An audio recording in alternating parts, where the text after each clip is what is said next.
Hello everyone, welcome to Rob's Gaming Table. I'm Rob, and you might remember me from such other live giant box fantasy board game YouTube live playthrough series like Tainted Grail, Gloomhaven, and Fateforge Chronicles of Kron. Welcome. If you're new here, I'm a smart ass on the internet who knows how to live stream and play board games, so I merged those together, and I'm going to do that. And you're going to have to deal with that. We're going to be playing Arydia. First, I should shout out, thank you, Kevin. Thank you, James, for subscribing. Thank you very much. And Yogi, you son of a... thank you so much for your generosity in gifting 10 memberships to the channel before I even play the game. Like, I can just stop now and just finish. Thanks. I made some money for today. Thank you for supporting me, and I'll see you guys later. Thanks a lot. Bye.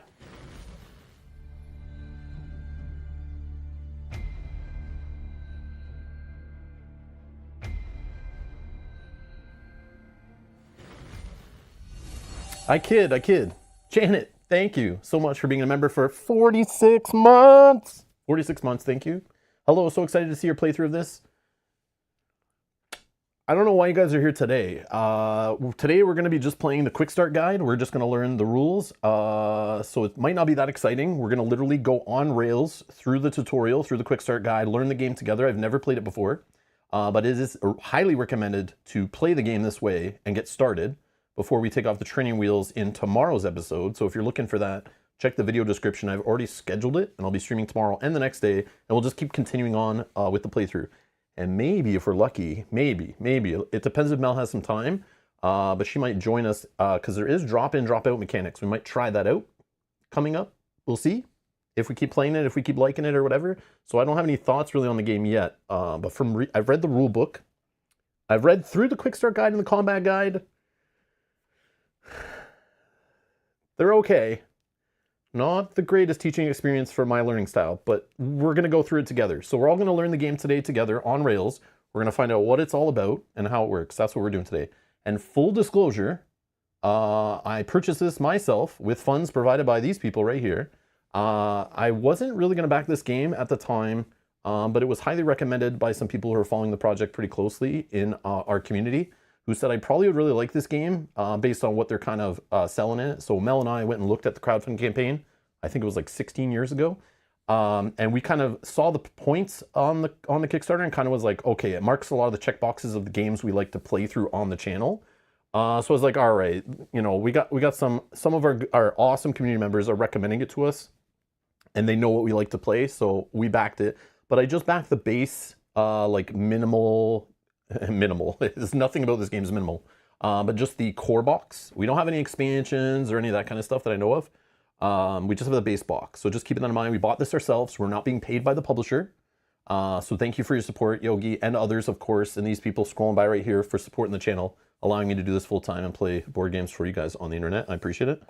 So yeah, I'll kind of give my thoughts on the game as we kind of play, and I'll whine and moan when I don't like something, and I'll have childlike glee when something is fun, as best as I can. But yeah, just keep that in mind, just so you guys understand what's going on here. I bought the game myself. I'm just a gamer. So yeah, but if hopefully my playthrough will either A, entertain you for how long we go. I'm not guaranteed to play through the whole game like we've played through some other big campaign games, but I'll play through it as long as you guys are interested, and I'm enjoying myself. So yeah, hit that like button if you want to help other people find the video. Of course, it's easy. And yeah, so we're just going to play this big game. From reading the rule book, and anyone who's played this already, correct me if I'm wrong in the chat, I get huge vibes reading this rule book that this is somebody who designed this game. And I've never owned a game or played a game from this publisher. I'm trying to find the name. Cody Miller from Far Off Games. I've never played anything, I don't think, from that publisher yet. But this gives me huge vibes of somebody who's played Seventh Continent and said, I want to make my own version of that. A little bit of Sleeping Gods I feel in here. I feel like this is one of those games, kind of like Gloomhaven, where maybe it might be better off in a video game. You know, if you played a digital version of this, you might be like, why am I playing the board game version? It might be too much fiddliness, but that's kind of the vibe I get. It feels very video gamey, but again, most RPG video games are based off of old RPG systems and try to make them more convenient. So that makes sense. Another thing I get from this is a little bit of folklore, The Affliction. And again, that was another game that was trying to be a RPG in a box kind of idea. So we've played through that on the channel. You can find playthroughs of that game too if you're interested in this type of game. But I could be totally wrong. But it feels like all things from those games that we've played before on the channel are kind of like all merged into one here. Hopefully it works together well as like a good recipe. But oh, I've never played Xia. I've never played Xia. I remember looking for that before. I think I even like reached out to the publisher asking if there was going to be any copies, and the publisher was like, "It's not in print." No, sorry, man. I was like, oh, "Okay, cool, whatever." So I've never played that game, but it's kind of like, yeah, 2014. Oh wow. Oh, this game is like Xia. Xia was like a space game, right? I'm assuming it was similar to this then. It's just that was the sci-fi version or something. I'm here for the childlike glee. Yeah, as long as we get enough loot, Janet, enough armor upgrades, we're leveling up, we're crushing monsters. I can play as my elf archer, you know, my Legolas ripoff character that I like to play in fantasy games. I'm gonna be happy, but we'll see. I am playing a true solo, by the way, as recommended in the rulebook. It actually recommends like if you're gonna play with one character, but I know there's people out there who play solo and love playing two-handed and all that stuff. But if we're going to play with 2 characters on the stream, or 3, we'll rope in some other players to play a character. But I'm going to test this game out playing as a elf archer, or elf a ranger, basically, is what it is. So we'll talk about that. But we'll go through the whole game. We'll learn it together today. But yeah, if you're looking for the playthrough to begin where the wheels are off, that will begin tomorrow. So that's the plan. Oh, Xia's Western Legends, which I love that game. Poker cards plus dice plus space. Oh, cool. Xia is similar to... Yeah, I remember you guys recommending Xia to me before when we were playing like Star Wars Outer Rim. I remember that. But then I went looking for it and it was like there was no like readily available, affordable way to kind of get it. And I was like, I don't care. There's too many great games to play. Like I kind of don't give a crap if I don't get to play all of them. So realistically, there's other great games to play. So I'm not worried about it. No FOMO here. But yeah. I'm not here to sell you on this game. I'm just going to play the game. Hopefully it entertains you, or you kind of understand that this game is for you or not for you as we play along. And yeah, feel free to join, play along, help. But if you already played the game, because this has been out for a little bit, I'm in Canada, so I got it probably a few weeks or months later than everyone else, as usual. So if you've already played it, you know spoilers, because this game's pretty spoiler heavy.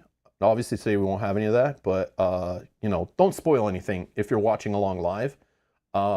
But if you don't know what's going on, feel free to vote in the polls as we play, give recommendations, play along, help with the game, correct rules, anything like that. If you're watching later and you notice any rules mistakes, don't be afraid to timestamp it in the comments and set the rule and the page number and the FAQ or whatever, because it will help other people learn from my mistakes. I'm not going to be perfect, especially when I'm playing solo, because there's no one else here at the table to check me, but we do have our live audience to check me, of course. But I'll try to look up things as we need, but there is lots of FAQs on cards and in the rules. I have it nearby, so everything we can look up as we go. And we'll try to get it as correct as we can, but I'm not going to stress out too much if we goof up a rule. But hopefully helping someone else learn the game, just correct me in the comments and stuff, and you know, as nicely as you can. And then that will help us as we go forward, especially if you comment before, you know, our next few episodes, and we can try to course correct as we go. So that's kind of how we do it here. And yeah. Thank you for subscribing, everybody. Thank you for subscribing, helping us reach 21K recently. Index on the back. I have that literally digital Malgamus already on the other monitor, ready to go.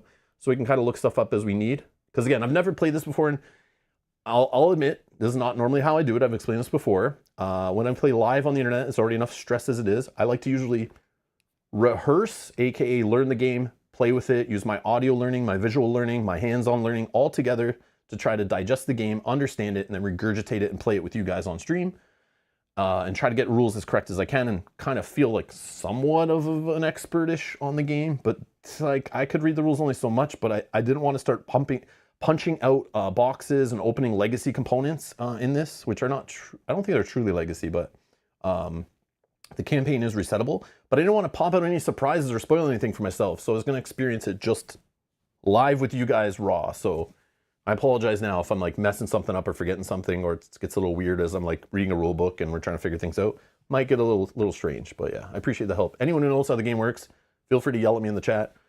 For our members, there is an emoji for a rules correction. You just slam that emoji in there. It gets me to look at the chat and I'll notice it more than just a bunch of text. Nesbo, thank you for clicking the join button. Thank you so much. Thank you, thank you, thank you. Thank you for the support, guys, today. Yogi, again, you're nuts. Yeah, Yogi, I'm playing a ranger for sure. Yes, yes. As soon as I saw it, like, play one character, and then I looked it up, I was like, and I do this all fantasy games when, like, Mel and I are making a party or something in a campaign game. I look up to make sure, like, we're playing 2-player, because a lot of games are not balanced at 2-player very well, and then certain classes won't work well if you're only in 2 players. Like, you can't play 2 support characters together or they'll just get rolled. But supposedly, I looked it up, I quick Google and looking on some BGG forums, and people are like, yeah, it's pretty balanced. And even the designers, like, we play tested the crap out of it, and you can play a single character, any one, mix them with any character with any class, even true solo, and you should be okay. Some might just be a little more challenging than others, but you should be able to do what you got to do in the game. And just watch the level of the characters is what I was told, compared to the level of the enemies. It is a sandbox open world game, which we'll read about, but we're going to try to kind of like, I always think of Dark Souls or Demon Souls. You know, we can go into like any area, but sometimes we're not supposed to be in certain areas at certain times. You know, we might get smacked around if we're trying to punch above our weight. So here's the game. Something fun we do when we play through campaigns live on the channel. Sometimes they take years to play through. Sometimes they take months. Sometimes they take weeks. But something fun to do, especially with this game, since I do plan to play at least a handful of episodes, at least. Who knows? We could still be playing this in 2026, literally a full year from now. I don't know. But this game is literally a new 2025 game. We don't usually do like brand new all the time. We like playing just whatever's great and having fun playing whatever. And thank you for supporting the channel, allowing me not to be paid by publishers to dictate what I have to play to survive around here. So I appreciate that, guys. Makes me enjoy my job a little more. I appreciate that. I really do. But this is a 2025 game, Arydia. Just arrived, I don't know, a week or so ago at my house. But the cool part is it's pre-painted. Pre-painted. So I don't have to wait for Mel to paint the miniatures, which is sick. So I can get into it right away. And the overall ranking on it on BoardGameGeek.com there is, again, nothing to be taken seriously, please. But it's fun to kind of follow along as we play through a game over weeks, months, or a year, whatever, to see how it goes live. So right now it's 1,558 ranked out of all the board games that exist. So yeah, we'll just check into this hopefully at the start of every episode. If I forget, you can yell at me. And then George, if you're watching and you're leaving it down below, the constant, every episode, the constant updating of the set of numbers. Thank you. Thank you for that. It's always fun to check out, fun to follow along, but don't take it too serious. All right, so it's supposedly best with 2 players, so I'm now playing not the best version of the game, unfortunately, but we're going to try. 60 to 240 minutes. There is like you kind of play as long as you want and then just save when you're like resting or whatever, and you can kind of like keep pushing, which is interesting. What is going on here? You could save whenever, but today we're just going to play the quick start guide, go through it. It might take a couple hours, I assume. Live streaming it, especially looking up things, going along, reading with you guys, answering questions and stuff. But normally I don't know how long it's going to be or how long we'll play. We kind of just go with the flow here on the channel usually with games that are like this and kind of stop and start whenever. So we'll see. Steven, member for 25 months. Good evening. Looking forward to this playthrough. Thank you, Steven. Cohen's here trying to derail the stream, of course. Hi, Rob. Are you intending to play Final Girls Series 3? Not today, unfortunately. I am not able to play that game and this game at the same time. I was thinking of doing it, putting them on the table together and playing them all in live stream, but I'm not, Cohen. I'm sorry. Just Arydia today. Just Arydia. Just kidding. Eventually. I don't have it yet, so I don't know when it's coming to Canada, but probably later than it's coming to you or anyone in the US. Definitely later than the US, I know. So if you look at when US is getting the game, I'm getting it later in Canada. That's just how it always kind of works. But yeah, at some point. But I don't have that game, so I can't play it. But I do want to try it. Okay. The weight is a 3.36.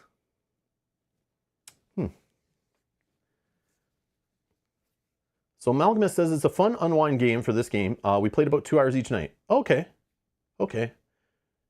Yeah, I'm not sure. We'll kind of just play it and see how it goes. When you're doing it live, it's like, I don't know what we're getting into, but I just scheduled streams for tomorrow and the next day, and we'll just keep playing the game. That's the idea. That is the idea. All right, so I got some junk on the board. Of course, this game is one of those like fantasy big box campaign games. So there is a ton of like map tiles. We got class components in their own tuck boxes and sleeve thingies. We got some things to mark, some resources and stuff. We'll learn what all this is as we go, but I've done a little bit of setup from the quick start guide already on the first page. This is the quick start guide, but we'll bring it up on the screen in a second. Note to publisher, maybe on the second page of trying to bring a new player into your game system, you don't scare them with the entire list of components that exist in the game. I do appreciate this is a thing, but I don't know if I put this in a quick start guide to like scare someone away. That was a little overwhelming, and I instantly got a throbbing headache behind my right eye when I saw that. But after skipping by that and learning page by page kind of what's going on, it all kind of makes sense. But we're going to go through this today. This is the quick start guide. It's going to walk us through adventuring, combat, all that stuff. And then for each class, they have their own combat. We'll break out of this into this, and we'll walk through a sample combat. And we'll see how that works. But yeah, it's a little, yeah, I don't know. One thing I will say about this, yeah, this is one of those rule books and learning systems. It's not as good as a Fantasy Flight, like learn to play in a rules reference. This is more of like a, hey, we wanted to do a quick start guide and try to jam as much information on as few pages as possible to save box space or weight or paper or something. Because they literally jam so much info, it like explodes off the page. Like there is way too much information like crammed in everywhere. And it's very weird. It's like reading a comic book where there's just like cells over the place. Not the most approachable format. It literally like made me have a headache trying to read through this, but we're gonna work through it and play slowly and figure it out. But yeah, I appreciate the try though. It's like not bad, but not the best. Again, FFG learn to play rules references. Oh, so good, so good. All right, at least for my learning style, they were great. I find. Okay, so let's go quick start guide.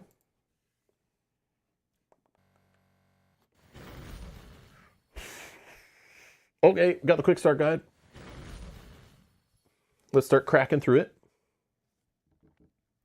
Yeah, it's also in the rule book, right, Jose? Yeah, I thought so. But it's like weird to throw that in the quick start guide. so much stuff. It's like, oh my God.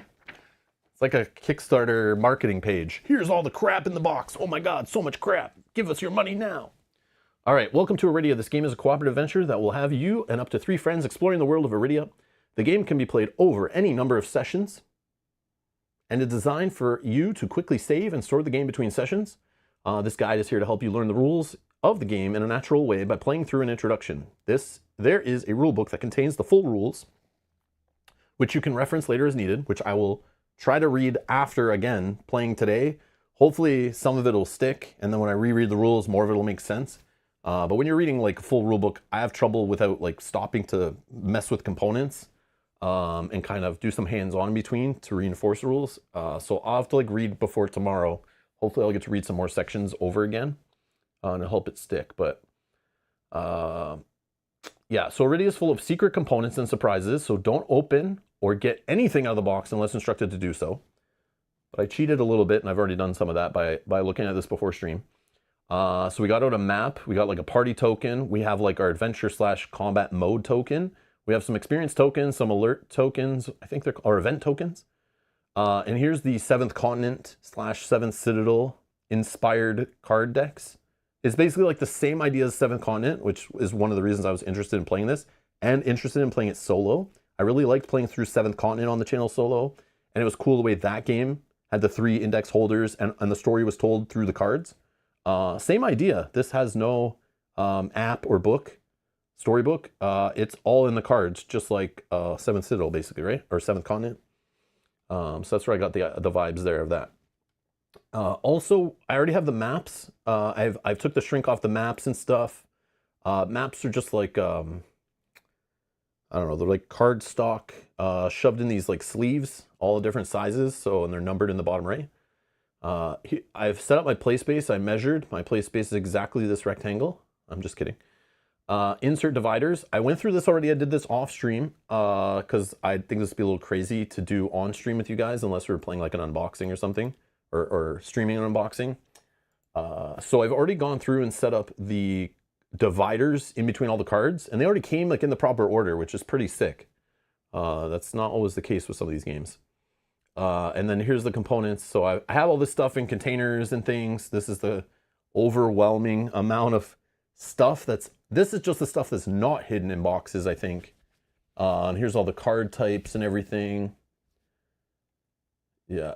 It feels like this game was designed by like a computer programmer who just like turned it into like a board game. Like it feels like I'm reading code sometimes, if that makes sense. And the game is very like functional with variables and stuff. I don't know, it's very weird, very weird. But that shouldn't be a problem. So we got this tuck box. I chose my class, which is like the green one there, the Path of Wandering, which is basically you pick a class. So you can have up to, I think, 4 players, but there's 6 classes to choose from. And each class has their own components and cards and items and weapons and playstyles. And even their own loot boxes, as you see in the bottom right here. And they have their own miniature. And then I picked an elf. So I just grabbed the elf head and slapped it inside the body of a ranger. And I did that already, so you had to miss that part. I'm sorry. But there's the heads for all you sickos. There's the table of heads, and then I've gone through this already. I think I did all this correctly, where I drew an event card from the deck, which we can read this event card. I don't think it really had anything on it that like mattered, but I kind of just read the left side and followed the instructions. I don't know, whatever. I put it back in the box. Okay. So this is how you kind of get started. In the paths we dare tread, the words echo in your mind. You blink back asleep as dawn pours into your threadbare tent. Exile isn't nearly as romantic as it sounds. So I'm an exile. Like, that's my character. We're exiles. It's not as romantic as it sounds. Today is a great thaw. The hunt should start soon. With a little luck, your training will pay off and you'll be home before harvest. The last 2 weeks have been grueling, but your mind and body have begun to toughen. You affix the brass pin to your chest and think about the path you've chosen. So each player now chooses a path. So I've done this. And that was me grabbing this green box, flipping it over, sliding out a bunch of these. Okay, I must mention this now that I'm reminded. Okay. My favorite component in all of board gaming, no, is not miniatures. No, it's not custom dice. No, it's not metal coins. It's not even cloth bags included in the box. It is dual layer cardboard. Ever since playing with, I think, like Scythe was the first game where I had the dual layer cardboard boards and I was hooked. And I think that's my favorite component. Well, this might be my best game I've ever played. Top of the line, literally, because they tried to one-up dual layer cardboard here, right? We are literally living in the future now. We are playing with triple layer cardboard. I'm not joking. Triple layer cardboard. It probably won't warp as much as dual layer, but yeah, literally there is 3 layers to these boards.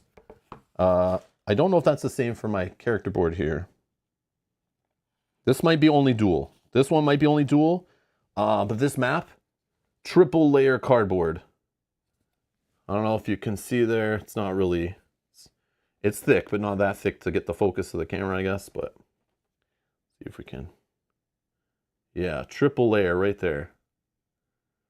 Okay, we're living in like crazy times here. Crazy times.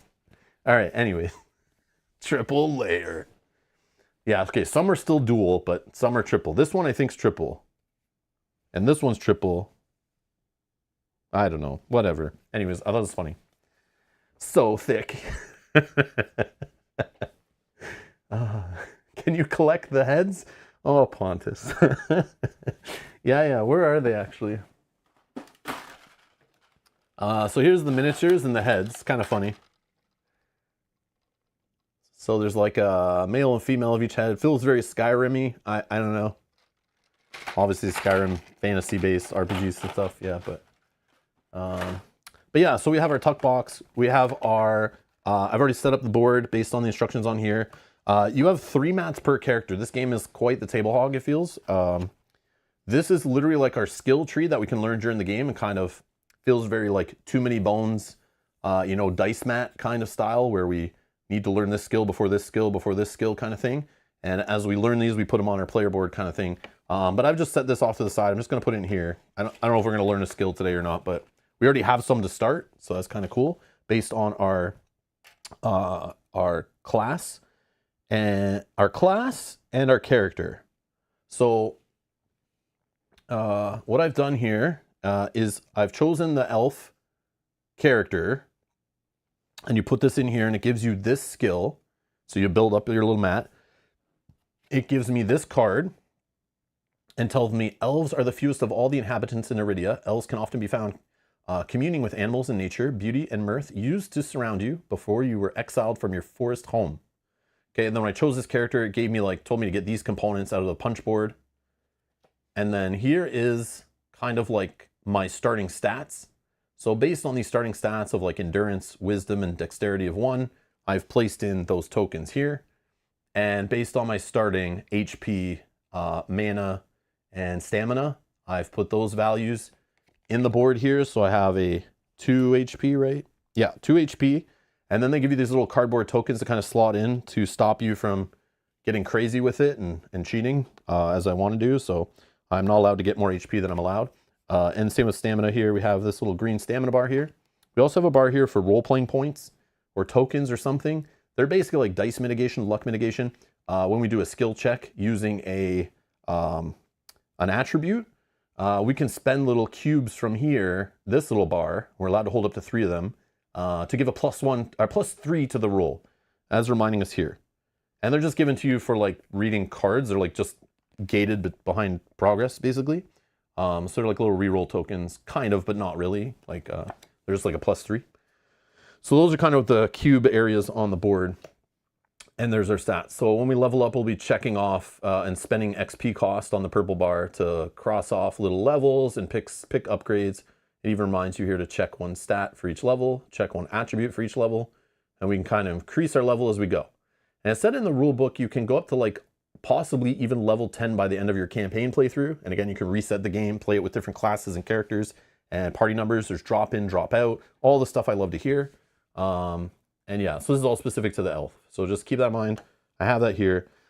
You can mark this in pencil, but it did recommend, they have a way to print this out on their website. But what I've done, and I tested it out, it works pretty good. I'm just gonna use these crappy sleeves I got here. These thin, thin sleeves that are very similar to like, you know, just thin plastic, basically like a dry erase kind of board, but I'm gonna use a permanent marker.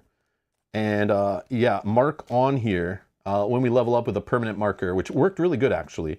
And just let it dry, and then it wasn't even smudging and stuff. So I'm gonna do it that way, but you could do it with like dry erase. You could just do pencil on the card or whatever to keep track. But that's kind of how I'm gonna do it as we play. And it seemed to work pretty good when I was testing it out. Because some sleeves are like, you know, they're a little different texture, but these ones feel very, very grippy, if that makes sense. They're like laminated. They feel like they're laminating the card, kind of, without doing it, which is nice. Okay, so what else have we done? So I collected the tuck box. I followed the path setup.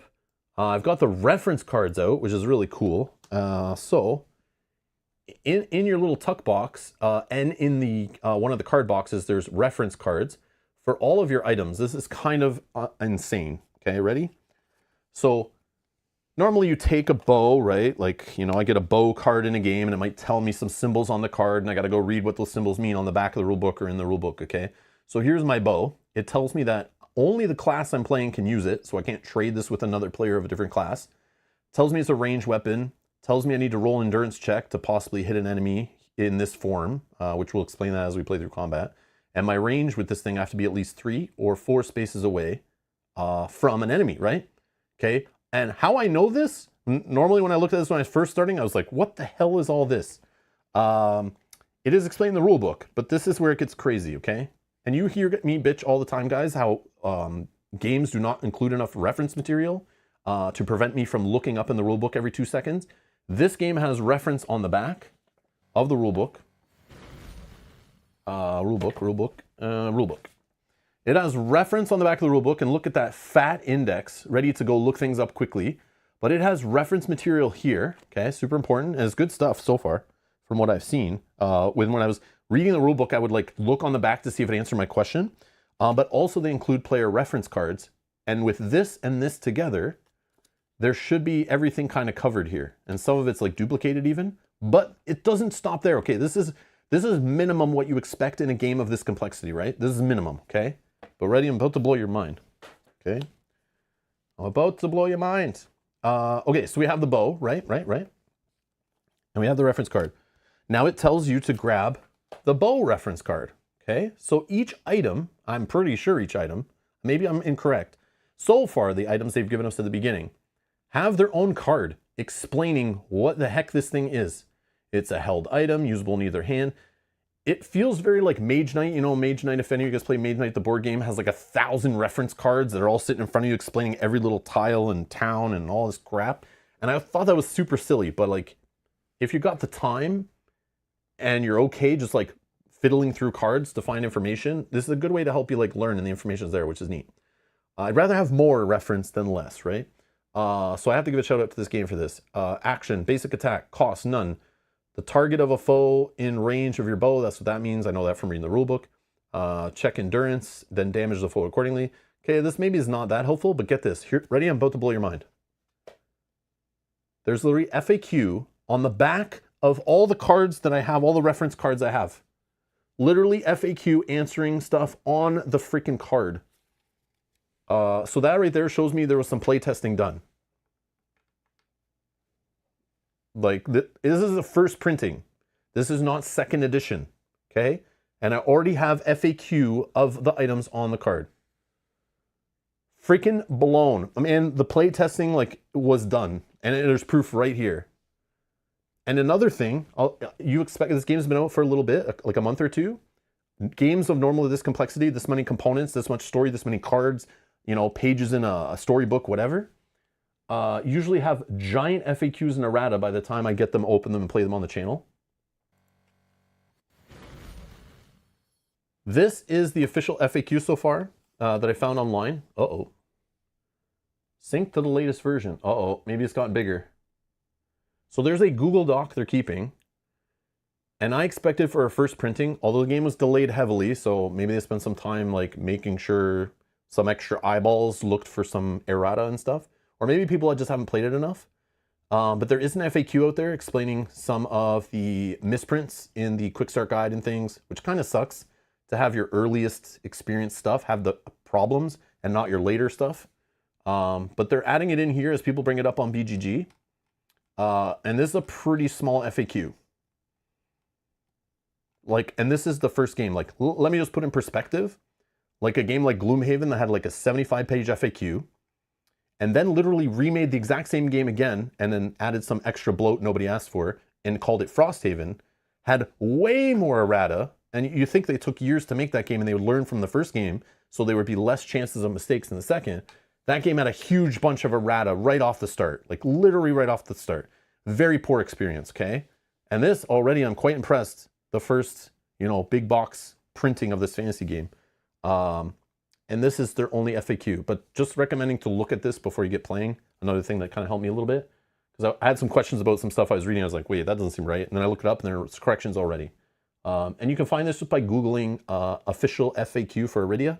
It'll lead you to a Google Docs link from a BGG forum post I found. I'll try to put it in the video description later if I remember.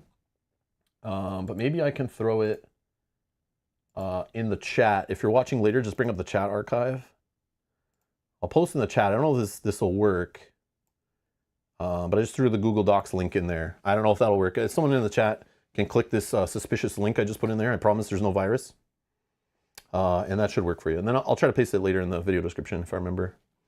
But yeah, just a shout out. This is the kind of stuff I love. It's like the little things you don't think of when you're buying your big box Kickstarter game, that like, will they play test it enough? Will the rule book be enough? Will the learn to play experience be good enough? Will the reference material be well enough?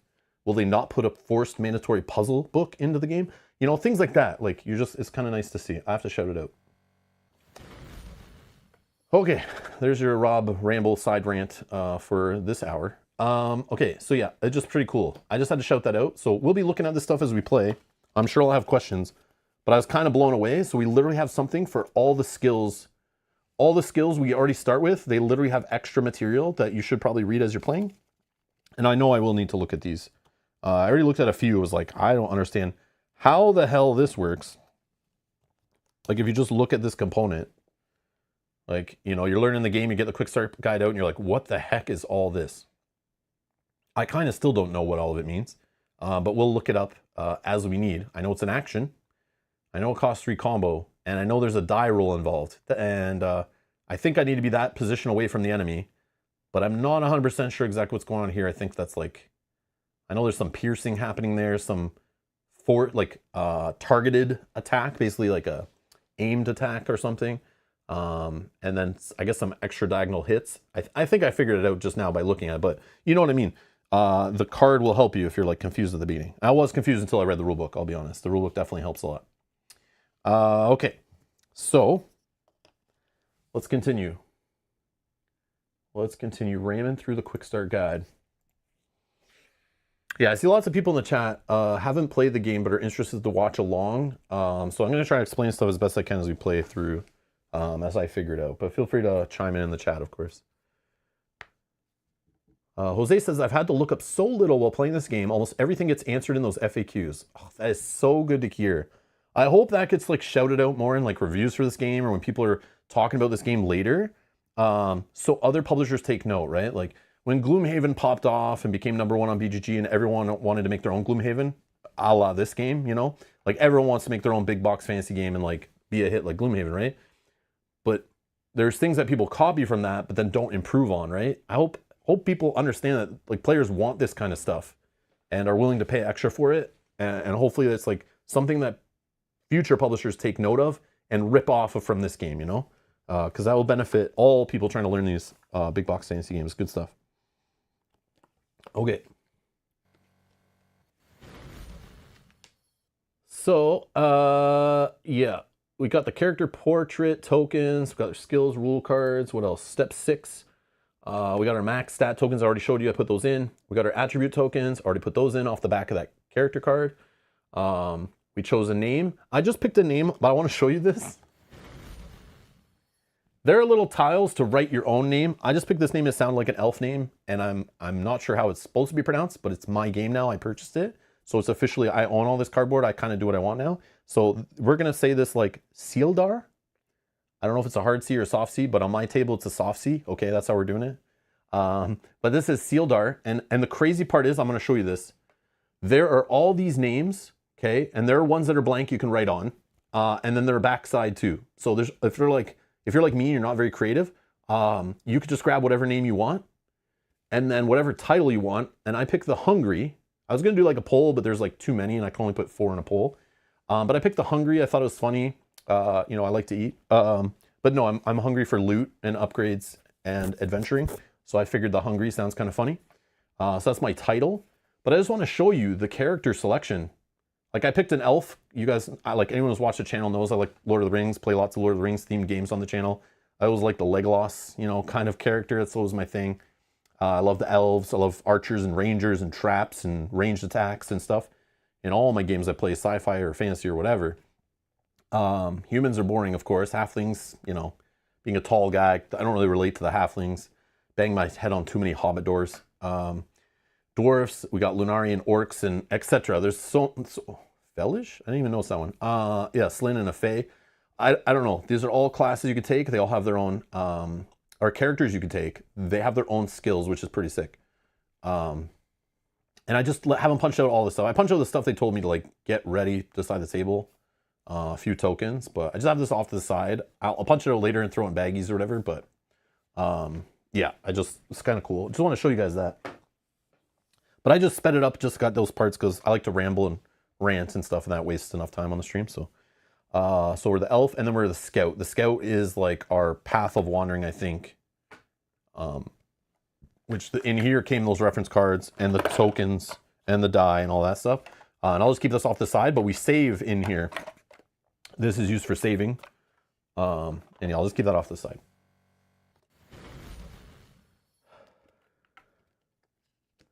Malcolm says, I'm playing a Felish, or Fellish. I don't know how to say that. I should have gone Path of Shadow, so I could have been a cat burglar. You'll have to do that on your next playthrough now. Okay. Technically, you could just change it, right? I think even with the drop-in, drop-out rules, you can kind of just swap your stuff around. It might mess up the progress of the like side stories you're on or whatever, maybe, like some games do. So I chose a name, a starting tile. I created my miniature by combining. There's all the stuff, just showing you guys like what the book shows you. Okay, now we're gonna start. I've not done anything past that. I've read this stuff, but that was like a few days ago, and now we're gonna actually go through this. So we're gonna enter a location. So after choosing your path, which we did, it directs us to flip the card EVT 00000000. Each year, emissaries are dispatched to a chosen region, distributing wooden coins to the local inhabitants. These coins, called squills, hold no value, but they are the only way for the banished to receive a pardon. Exiles must prove their worth. Collect the most squills by harvest, not to be confused with trying to like, enlighten totems or whatever. We're doing squills in this game, not like our recent Sleeping Gods playthrough where we're like looking for totems. Feels like we're looking for squills, feels very similar. So we need to get a certain amount so we can return home because we've been exiled, I guess. You won't be alone in the hunt. Other exiles will be competing for pardons as well. The laws stipulate that exiles may band together in parties no larger than 4 members, as indicated on the side of the box. Pooling resources to gain a group pardon. You think it's time to size up the competition and maybe find some allies. Okay, we're going to flip hex E2 and place party token on it, then tear this card in half and put it in a paper shredder. All right. No, I'm just joking. We put it in the back of one of our boxes. So they have these little, we have the whole, 7th continent kind of card. We're playing librarian, fantasy librarian here. So this event card, I guess it wouldn't go in here because this is not the event section. But in here we have foes, key cards, day cards. I love the organization on this though. Like it felt very like this is where I get the computer vibes. It feels like I'm playing like a video game here. The way it's kind of like printed and the graphics and stuff. But we have events, jobs, threat, and party in here. So this is an event card. So we're going to put this back here in our like banish section. This is how you reset it. Same like 7th continent, exact same kind of stuff. Or 7th Citadel or whatever. We'll just throw a bunch of cards back there and if we ever reset the campaign. But there is inactive and active slots too, which we'll learn about. So there's a bunch of active events, and then there's some that are inactive behind here, and they'll swap out to kind of change things, which is neat. And we're gonna go to the hex. So they say hex E2. So this is our main map. This is the triple layer cardboard. So on here, we got our directional compass there. So let's say E2, right? I put the card away, of course. Yeah, E2. E2. E2. Okay. And it says like in the book it talks about punching, I think it's right side. Yeah, here we go. So I punch that in. Yeah, there's the triple layer. Oh, buddy. Again, we're officially like, upper class now, basically, right? So if you're not playing this game, you're playing with like dual layer cardboard. I feel bad for you, right? You're just not as cool as we are. So we flip this over. I think we just push it back in. What it says. And it's like, this is a very Final Fantasy, right? Like we got our overworld map. We zoom in on towns. We put out map tiles and like zoom in, which is neat. Kind of like Fate Forge we played recently on the channel, similar idea. So this is the Exiles camp, and it has here, I see there's like a pointer, what those are called, pointers. So that's like a map tile, big 0, because it's a big map tile. So it's in the big map tiles, and there's like 1,000 in here. And similar to like, I get like Lands of Galzir vibes too. Another story adventure game we played on the channel where like tiles, like cards will change the environment and stuff. This has the same idea where there's inactive map tiles. These are just big cards basically, but we'll have inactive ones replace active ones to like have map changes. I'm expecting some crazy stuff in the future, of course. But we have medium and small and long map tiles. So these are just like off to the side. But I think in the adventure mode, it's like very loose. It's very loose. There's no like structure. You just kind of like do whatever you want. Go wherever you want, move wherever you want. It didn't seem very like structured, but there are actions to it and there are structure to it if you want to play it that way. But there is combats where it's like very rigid, it seems. But the adventure mode's kind of just like go wherever and flip cards and do things. Obviously, you could still die and all that stuff, and you're not allowed to go certain places. But we put our party token on here. Party token is this little A. That's the Arydia logo A, right? We put our little A party token on here. And it says...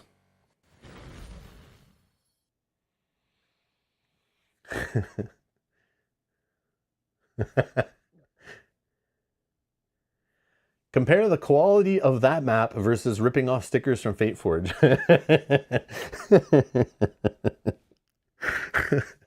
Oh, man. Okay. I see what you did there. Oh, Nesbo says note, when pushing them back in, do it lightly. They can fray a little when turned again otherwise. Okay. I'll try to do that. So after we flipped the Hex E2 on the world map. We put the party token on it. We banish event 000 as instructed. And now we choose to interact with the big 0 pointer and on Hex E2 by taking the enter location action. Look through the big area map. So that's right here. It's literally the top one. I can see it staring at me right here. So we're going to pull out a map tile. This is kind of cool. Supposedly, this has like a little story here and some art before you flip the tile over and kind of see a little, zoomed in. And then when you're done like completing stuff on here, you just kind of put it back face up and you've kind of explored already.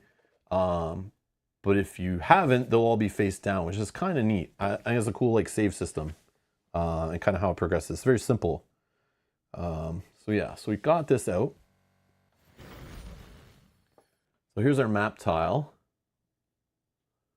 And then here is a pointer to like the overworld hex.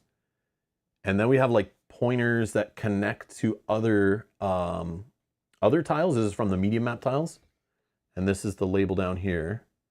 Oh yeah, and it's listed, they have them as an A, which all the ones that start active are A, but it could get replaced by big 0 B or C or whatever if the game tells us to. And yeah, then we have like NPCs and an event. So we'll just lay this out on the table, I guess, and kind of go with the flow. It does talk about, oh yeah, we should read the back though. We should read the back.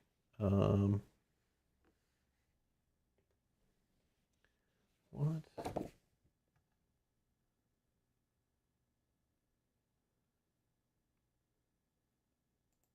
Oh, did I hit a button by accident, maybe?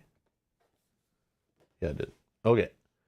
So this is a little story on the back. Says, threadbare tents stand here, flaps swing lightly in the breeze. As you draw near, the din of the camp washes over you. Voices buzz in excitement. Swords clang in practice. As you approach, a mustached man beckons you.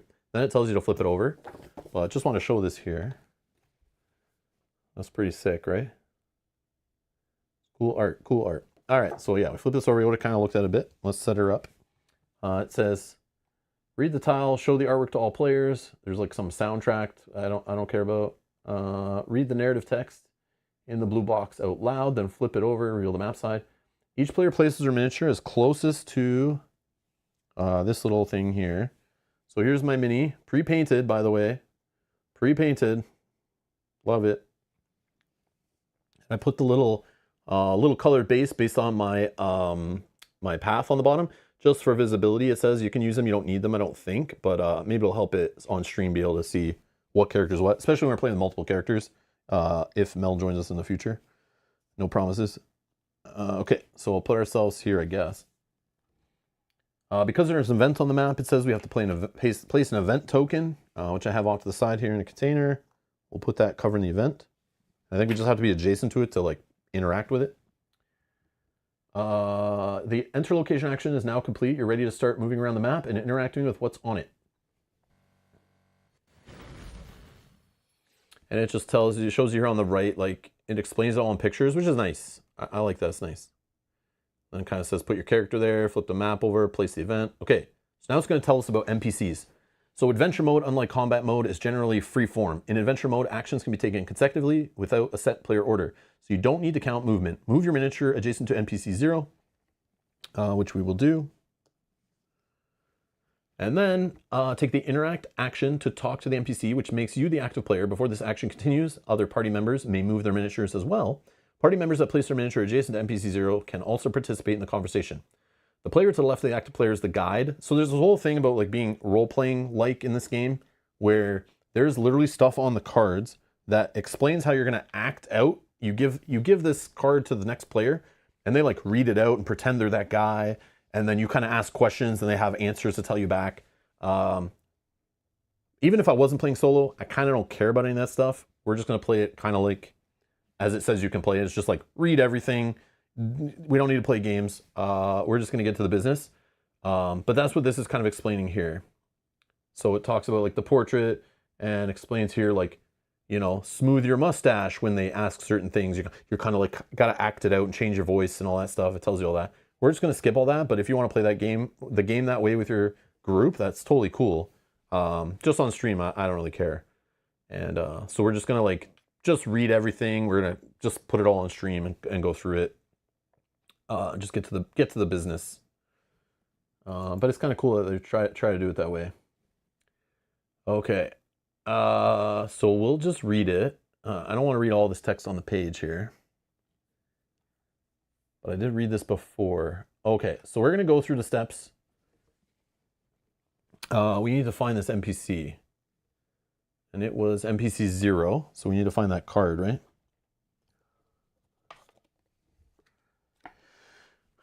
Okay.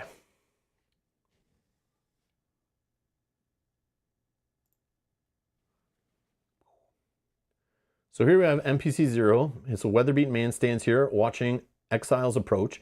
He turns to you as you approach. So he's a human man. His name is guild leader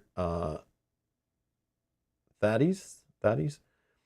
Demeanor is gruff, action rubbing hands. So this is kind of like the role-playing stuff where you're like, yes, I'm supposed to act like this character.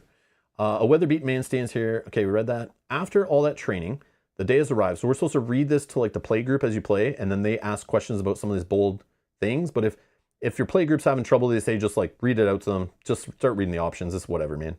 But if they don't ask the right question, you just read this and kind of role play it. But we already take long enough to stream games on the channel, so we'll just kind of like go with it. But this is the video game stuff. This literally feels like I'm playing Final Fantasy, and it's like, here's NPC. He says this, and then it gives me options what to click, right? And then you click them, and you just keep literally clicking all of them until you get your information, and you move on. So it says, after all the training, the day has arrived. Time to get out there and do the guild proud. If you want a little warm-up before you go hunting squills, you can fight the practice dummy one more time. Let me know when you're ready to leave. So then I can be like, tell me about the guild, right? But we're just going to flip it over, and we're going to read everything. Guild. The guild was established as a means for exiles to prove their value in order that they might earn a pardon and return home. To this end, guild members work hard for the locals who give them squills. Then it says squills are small wooden coins given to exiles in exchange for help. Your goal is to collect the most squills by harvest in order to receive a pardon. And then there's a practice dummy. I was working on a more powerful dummy, one that would really challenge you, but it's gone missing. Anyway, the old one still works fine. When you're ready, head up to the field and get going. And then this blue here reminds me to take one of my cubes on my mat here and put it on a role-playing, I have a role-playing token or point now. Yes, exactly like Oblivion, Skyrim, yes, for sure this is like an Elder Scrolls game.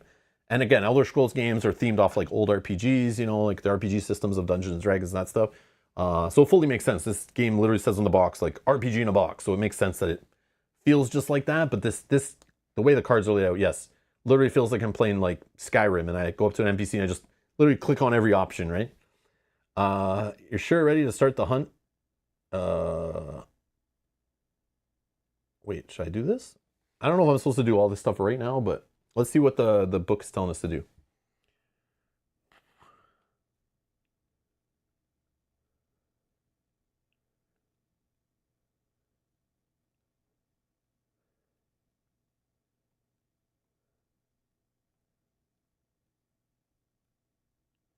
When you get to the leave topic, the guide presents the two options and their consequence to all players before choice is made.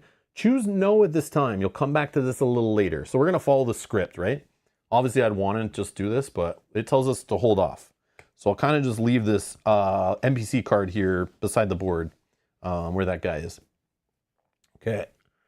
Once you've asked about all the topics and the conversation, you can leave the card nearby since you'll talk to him again later. And then it explains the role play points there that I explained, if you want to pause that and read that. This this document is fully available online. It's just the rules. Quick Start PDF. I found it on their website. Events. While speaking with Thades or however you say it, Thades. I don't know. He told you to head to the practice field to the north. However, you can take an explore action. You can't take an explore action unless the map is cleared. How is that cleared again? No enemies and like something else, right? A map is cleared once there's no foes. Yeah, no foes or no tokens. Oh, okay. Event or chest. I'm not going to leave a chest behind, so we do not have to worry about that being a problem. We just got to make sure we get all the foes and events, okay? Get them off the map. Right now, we just have one event on the map, and then NPCs don't block it, I guess. Okay, the active player moves to any space adjacent to the event token, which will trigger it. Before this adventure mode action continues, other party members have the chance to move their miniatures. Okay, we only have one party member. So I'll put myself near the event. And then I guess we just pull the token off, and there's an event number underneath, EVT13. So I'll find that event card. So I pull out EVT13. Another cool thing in the rulebook it explains is on the left side. If you see the card on the left side, it should mean you haven't finished clearing it or interacting with it or whatever. Or maybe it means that you've never interacted with it. But then a cool thing if it tells you to put it back in there and you put it back in with the card on the right side, that way in the future when you're looking, even if it's multiple days from now, weeks from now, whatever, we'll remember that we did interact with this guy before because this will be in the card index on the right side versus the left side when it starts, which I think is very clever. Nice little touch. Around the camp. So I asked him where he got the fish. The small crowd erupts with laughter as you draw near. A tall man with long blonde hair is at the center of attention. He eyes you cautiously as you approach. It's good to see new faces. Where have you been exiled from? Honestly, I wasn't paying attention. Forest. We were exiled from our forest according to our elf card. So I'm going to answer forest, and then you'd flip it over and see what forest does. Any answer. He doesn't even care. Yes. I should have guessed by the smell. More laughter. The man slaps his companion on the back, and they saunter off. Chortling? The crowd begins to disperse. Exiles mill about, tightening packs, sharpening swords, and preparing for the day ahead. So this is gain one candy, and then tear the card in half. But we're going to just gain an experience point is what that really means, which are on the back of these little threes I have here. So we're going to get 1 XP. And my understanding how this game scales very well and with the jump in, jump out is like the whole party gains the XP all at the same time. So everyone's at the same level. So like if Mel joins me in a couple episodes to play 2-player, she'll just basically get like, I think the exact same XP like I already have and like level up to where I already am. So it's like, that's how they scale the game, which is kind of neat. It's just like a little weird, but it's like, just makes sense. Like mathematically, like make the game make sense for like kind of like the player curve, right? So we gain an XP. And that goes right in this area here. As I can tell, it's the same color. So we'll just slap that in this little area here. And yeah, and then I banish this card. So it's just gone. I don't even need to put it back in like this, right? And that goes to the back of the events. Experience is more yummy than candy, says Pontus. Hell yeah. They even have keywords highlighted to trigger pre-scripted answers. Yeah, so cool, right? I don't know. It feels very video gamey, but it's just like, I'm okay. It just makes sense. It's just easy. I used to be an adventurer like you until I took an arrow to the knee. Yeah, you got that right. I love how you keep mentioning Final Fantasy, says Cohen. Yeah, that's just what I remember. Like back, on the NES and Super NES, playing like those kind of like Final Fantasy and what were all the other ones? All the Enix games before Square and Enix merged. I used to love all the little Enix games on Super Nintendo. I can't remember all the names of them off the top of my head. Robotrek. Robotrek was awesome. Or Robotech. No, Robotrek I think it was called. Soul Blazer I think was one. All those kind of games. Those are all fun. Zelda, of course. But these are more like Final Fantasy, I feel. Dan Roberts is here. This is the problem, Dan, with the gifted memberships. Dan is here saying, about an hour ago, I was gifted a membership to this channel. This type of aggression will not be tolerated. This is the problem. So Yogi just gifts random memberships to the channel, and sometimes it goes to people that should never deserve getting a membership, like Dan, right? And then Dan comes to the stream and disrupts us here while we're all having a good time. And it's very awkward because we have to pretend like we want Dan here because, like, I don't want to make people feel unwelcome, but, like, we got to stop talking about Dan. He just showed up, everybody, okay? So just, yeah. Hi, Dan. Glad to see you here.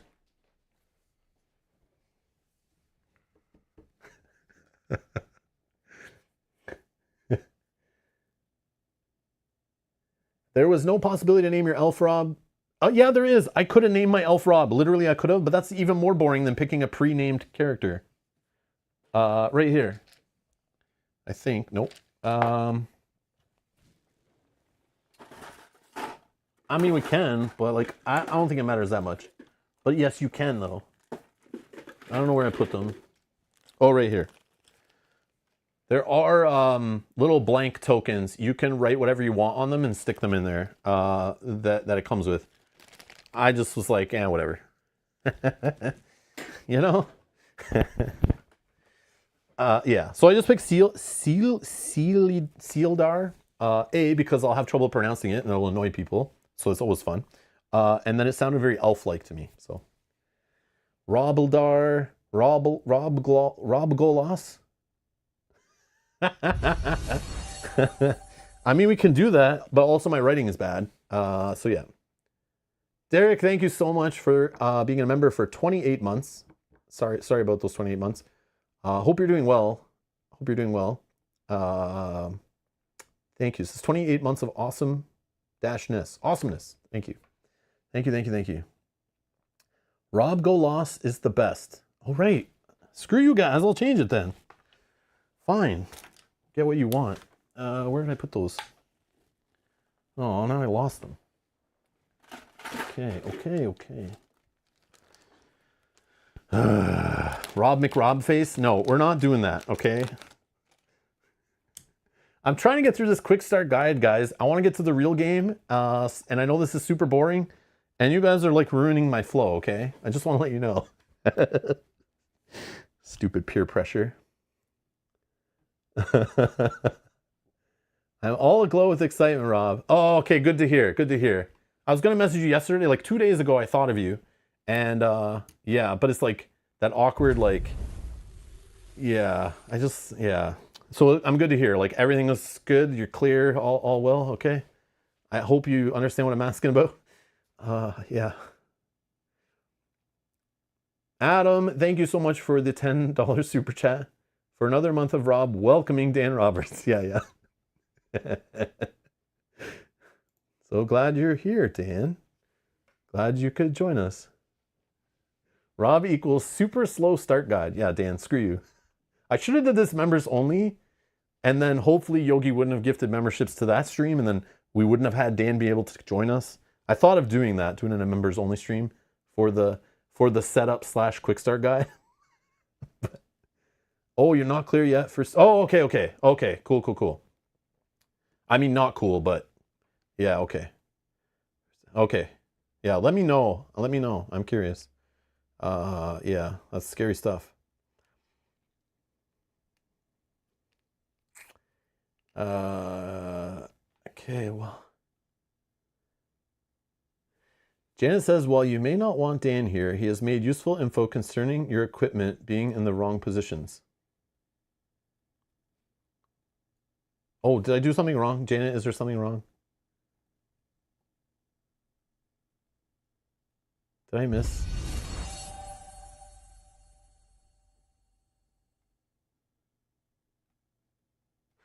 I don't know. It's over my head. Derek, thank you so much for gifting 5 memberships. Okay, guys, I'm trying to play the game. I appreciate it. No, I'm just joking. Thank you so much for the support. This is to double invite Dan. Oh, I see how it is. I thought we were cool, Derek. I thought we were cool. Thank you so much. Oh, this. You're talking about this? I don't know why it was like that. You know why? I was shifting it around to try to get on camera and probably bumped it, but yeah. Like this you want, right? Is that right? Oh, this is upside down? Like this, right? Is that gonna frustrate anyone? I don't think so, right? This is how it works, right?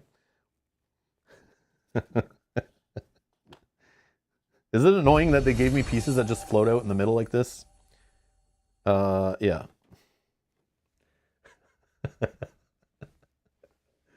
Okay. Oh, no. Okay. What was the name again? Rob Galas?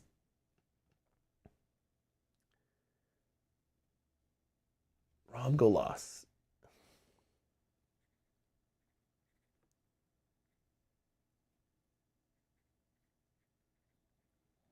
Okay, I'll try to get Mel to make this better in the future. But there's my chicken scratch name now. I hope you're happy. I know she has like a white painting pen that she can write it with like steadier hands and be better. But for now, that's what we got. Are you not entertained? Oh my god. How did you all miss Robin Hood? I saw all the names. There's so many awesome names. I just picked one, okay? I mean, we could change it. I should have done a poll. I know I should have done a poll. Oh, Derek says, Rob, I highly recommend you play this with Mel. Just FYI, solo is fine, but it shines as a 2-player for sure. I assumed that. I assume that completely. I plan to just get started with the campaign, and then if Mel has some time off stream, I'll walk her through the quick start guide for her class, and after she picks one. And I know she's read some of the rule book already, but she's been kind of busy with work and stuff, so maybe she can join me like this weekend and we play it and jump in. And yeah, but we'll test that out. And we might continue it. We've done it before where we started a campaign series with like 2-player, and then we have Kyle join in or whatever, or Justin, and we play like 3 or 4-player after that. But yeah. Cohen, thank you for being a member for 23 months. Rob, trying to annoy the chat. I really love the streams and the video. I dig you keep mentioning Final Fantasy. Keep up the good streams. Cohen, thank you so much for being around for so long. I appreciate it. Thank you for being there for a long time, I know. I appreciate it very much. Okay. All right, where were we? We were event 13. We did that, right? No. Yeah, we did.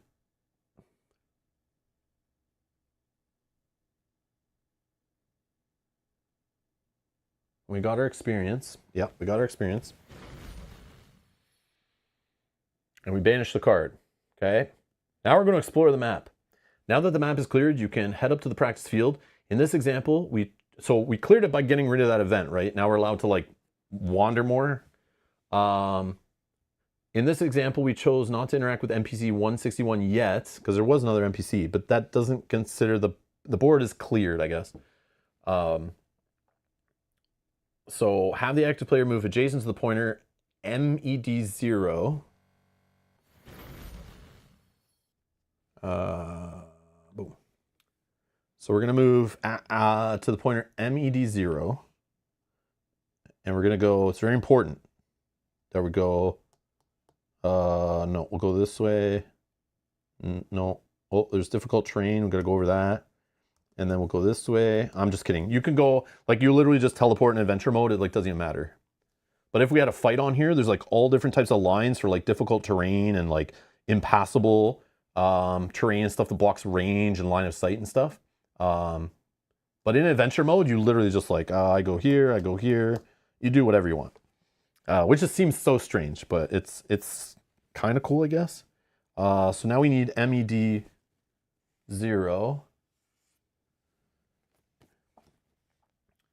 This is the practice field. You see a small clearing where the ground has been well worked by exiles practicing all forms of combat. All right, you're next. You walk over and take your place. Thades starts the practice dummy. It wheels out from around the pond and it begins to wobble towards you. Start this combat on any space adjacent to starting point X. And there's no like art on this little one. Still looks cool though.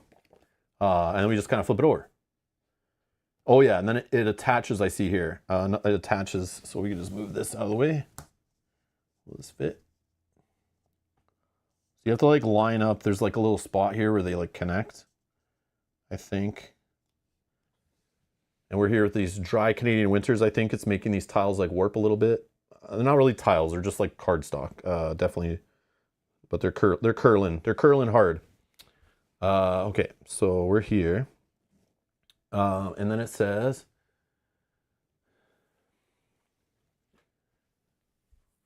flips it, aligning the pointer.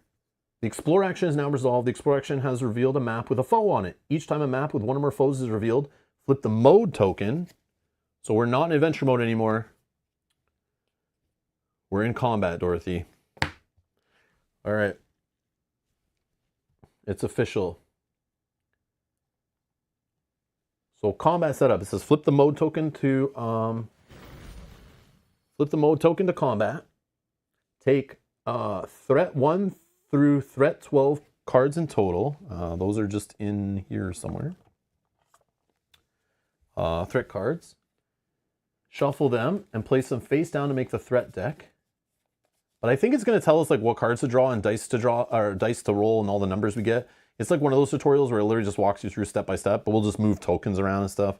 Not the greatest tutorial, but hopefully we get absorb all the rules by just going with the flow. Then place them face down to make the threat deck. Sure. Gain all 4 hit dice. These are the hit dice, so it does have some big chonky custom dice, just telling you basically where I'm going to get hit on my body.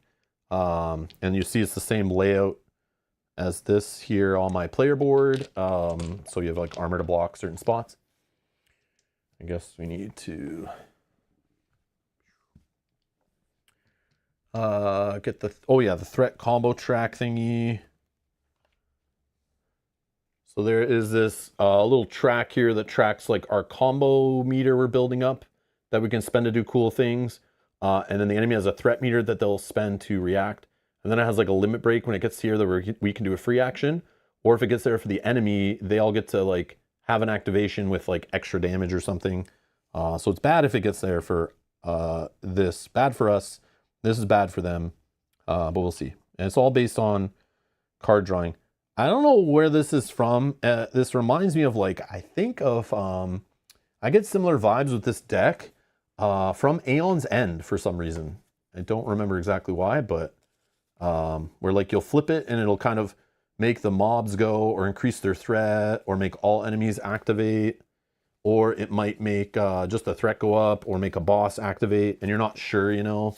And this kind of tracks that as it builds up.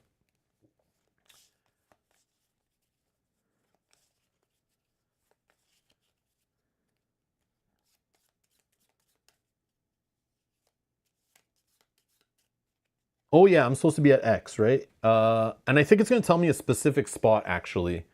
I know Ponce's, it tells me where to put my character near X, but there is a specific square based on the like each class, depending on how you're doing it.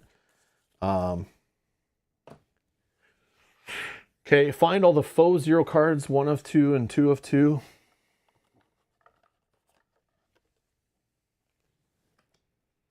So foe 0, 1 of 1, foe 0, 2 of 2. Okay, we've got a practice dummy who has a figure, a normal size figure, so they only take up 1 hex. There is large figures like that take up 2 by 1 and 2 by 2 hexes on the board, or squares, I should say. It's a mob enemy. A practice dummy rolls around here making exaggerated gestures of attack and defense. Oh, it's level 0, so we're good. We're level 0. So in the rulebook, it tells you like try to fight enemies of your same level, not too much higher than you. So we should be able to handle this, hopefully. And then on the back is like, here's your like sleeping gods slash like little, you know, cover all the points and defeat the enemy kind of combat, which hopefully doesn't get boring after playing Distant Skies recently. Got kind of tired of it after a while. But it is okay. Hopefully it gets more fun and interesting than that game's does. But yeah, there's like armored points that you got to hit basically twice to break the armor. There are weak points that will have extra effects based on what the enemy says if you hit their weak point. There's critical points that if you cross through when you're doing damage, they'll give you free hits on other points if they're not already damaged. So from my understanding of reading the rules, there is, this enemy has, you can look at it like this enemy has 8 hit points. And again, correct me in the chat if I'm wrong. This is my understanding. It's the advantage of doing this live is you guys can yell at me if I'm misunderstanding something. So it's got like hit point 1, 2, 3, 4, 5, 6, 7, 8. These critical points need to be crossed over when you're doing damage. So if I'm damaging 2 spots, for example, or even 1 spot, if I'm crossing over this to do damage, I automatically get to hit this other spot at the end of the arrow. But this orange spot is not a hit point. And this is like a normal hit point, except for it's shielded, so it would need to get hit twice. Unless I had piercing, I think it is. I can obviously just in one hit get through the armor and put damage on there.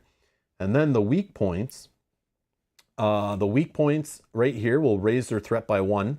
And that reminds me, so this is kind of like the AI card, this like very sword and sorcery kind of AI kind of layout where like they give you like, here's what's going to happen if a certain situation, do this, if a certain situation, do that. And this is like pretty simple. It's like if they have 0 threat, they're going to do this. If they can spend at least 1 threat, they'll spend it and do this. If they can spend at least 3 threat, they'll do this. They'll try to do the most expensive one, basically, and spend threat on the meter here. Is how I understand it. Here's its 2 forms of attack. So it can prod and whack. So this pervert just whacks out in public, I guess. So prod is basically a melee hit adjacent for 1 damage and rolls the gray die. And the gray die, this is kind of neat. I was super confused at first, but it's pretty simple. It basically, if I roll this side, I'm hitting where the black is. So I would get hit in the shirt or the chest. But this die in general, I know I can get hit also in the head and the arms, left and right. And I could get hit in the nuts, the groin area, which is called the legs in this game. And each side will kind of hit a different spot, but it lets you know where you can get hit and where you could not get hit with this die. But the whacking uses the red die, and it looks like a whack kind of hits higher. So it could hit you in the chest or in the shoulders or head. I guess these characters don't really have necks, so their head is like the same height as their shoulders as what's happening here. I'm getting like Euthia vibes from this little player mat thing for some reason too, which is neat. I like that kind of stuff. I like little armor tiles and things. And then it has a passive ability here. It's just practice. If you're defeated by the practice dummy, you draw event 12, which hopefully playing live on YouTube, that won't happen. That would be embarrassing. And then if we win, we would get an experience point. And then we like roll a die that's a non-attribute check. So we can't use role-playing tokens to buff the result because it's not using an attribute, is my understanding. So if we roll a 2 to 9, we get like 1 money, and that's the money symbol for the game, basically 1 gold.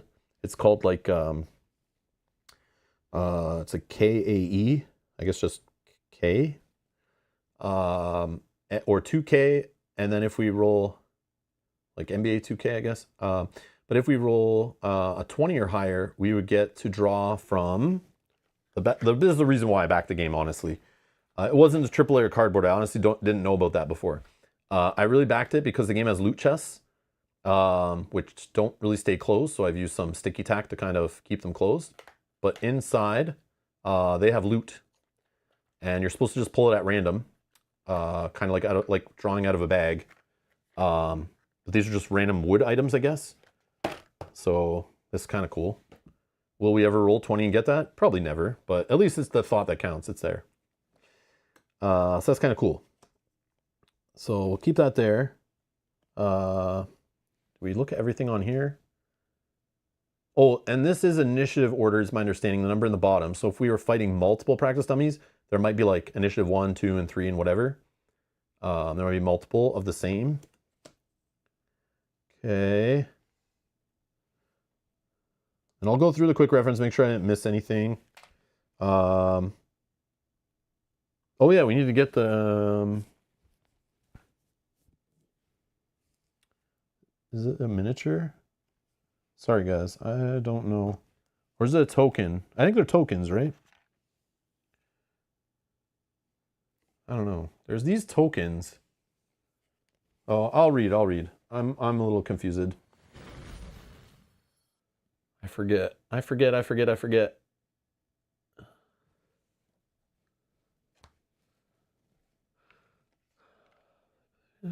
Oh no, we need to get Fig 0, locate the door of Fig 0 on the Fig boxes, open it and retrieve miniature. Oh yes, okay. Miniature and Fig 1 box. Okay, I'm sorry guys. I don't have Fig box ready. Thankfully, with my experience with advent calendars, and yeah, we should be good here. So there's a couple of these boxes. I think 2. Yeah, 2 Fig boxes. And then do not open until directed. So this is Fig box 1, which has Fig 0 we're looking for, right? Holy crap, Fig 200. That sounds scary. This is why you need Mel, so she can prepare the mini off camera. Yes. I need some assistance. Okay, Fig 0. We're punching it out. We officially broke the seal, guys. Spoilers. Just kidding. I wouldn't consider it a quick reference. Quick start guide spoiler material, but that's cool.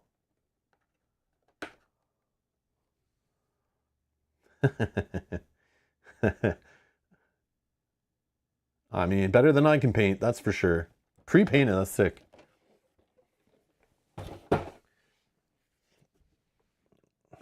Got our little dude. Okay, our little dude's going on the faux spot, I believe.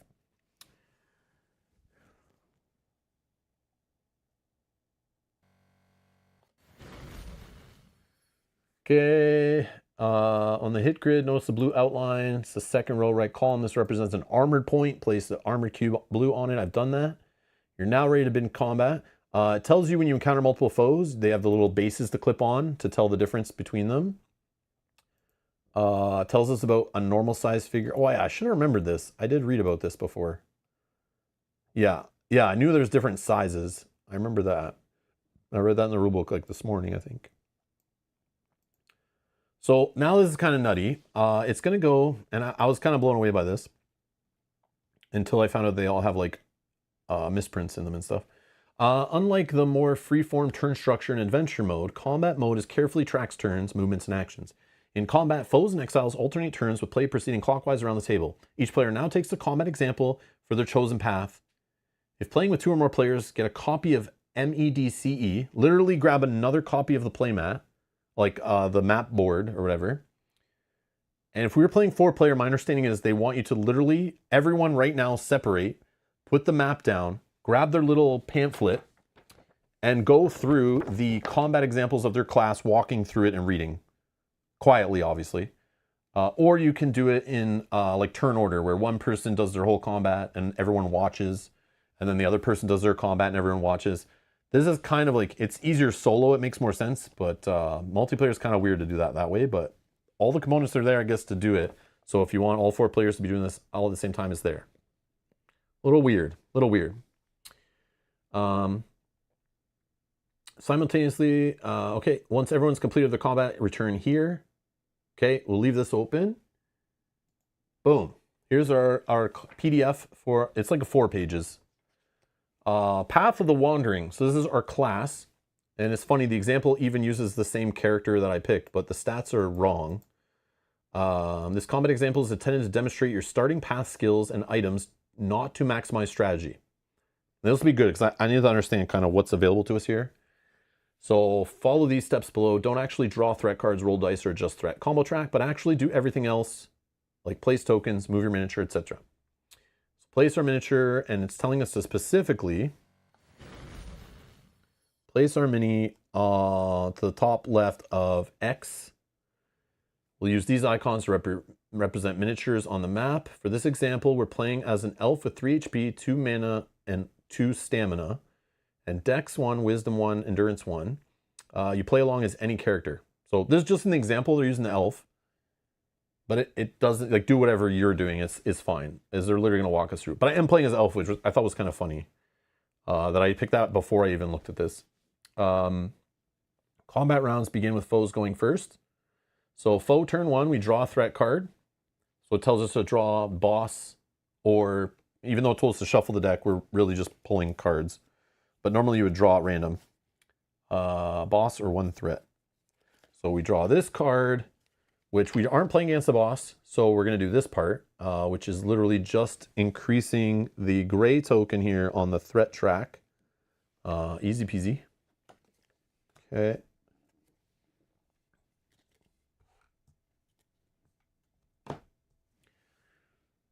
Done. Tells us there on the screen. It shows us everything. If there's for a boss fight, yada yada. Now it's the exile turn. So in this game, there's major actions and minor actions. It's going to kind of teach us that now. So minor action is a basic move. And so on our board here, we have these 3 tokens. We have major tokens, which are like hex cylinder thingies here, whatever those are called. And then we have minor, which is the triangle shaped one. And since we're doing a minor action, you can use major, like normal actions for minor actions, but you can't use minor actions for normal actions. Minor action things usually will tell you on it somewhere. I don't see any examples here. But your abilities, this is like a free action. This is an action. It's not a minor. It would tell you minor in like purple, I think. I wish it was a little more clear here. It's a little loose.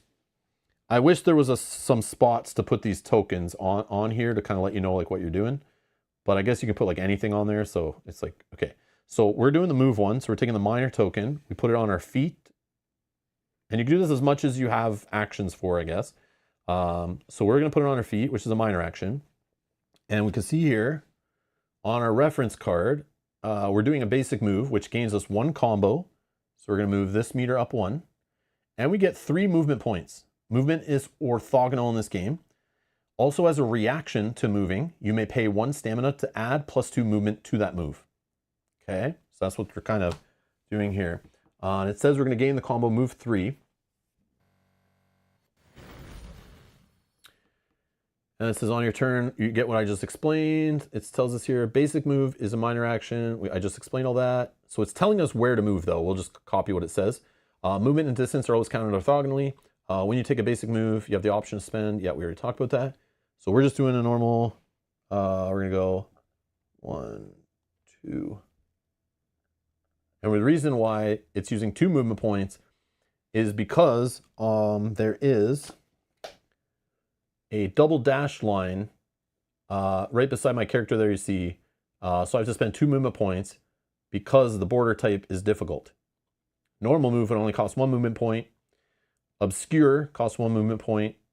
And impassable, a solid white or a wall, you can't move through them. And then it tells you like what gets blocked and what you can shoot range attacks through, what you can do melee attacks through, and what you can do like, I think these are like AoE effects through.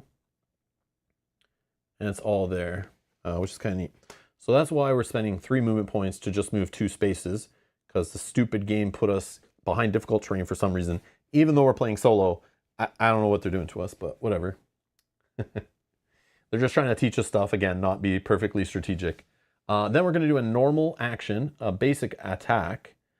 So put a normal action token on your practice bow.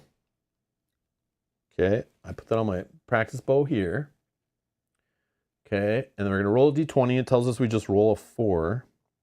So I'll just set that to 4. And then we have +1 endurance because our bow there, you can see in the picture, needs endurance. Since we rolled higher than 2, A 1 is an automatic fail, no matter what. You don't add anything to it. And a D20 gets you like extra combo in combat. An extra 2, I think. Yeah. So we're going to choose the left column and apply the attack pattern. So it's all just explain this here. So we made our D20 check. Our attack pattern, it comes from the top of the card. You can tell because its arrow points down. Because we got 2+ and not 12+ on our die result, adding our endurance to it, we're only going to do the white part, not the white and gray part. So on the card, remember I showed you there's 2 columns of the like 2 different columns of 4 hit points. So we have to come from the top. We've not hit it at all yet. So we have choice. We can go in the left column or the right column. The game is telling us to use the left column, but we could hit the right column, but we'd hit a weak point right away, and that would raise the threat as indicated on the AI card or whatever. So we're just going to hit from the top left. We're going to put a little damage token here. Can't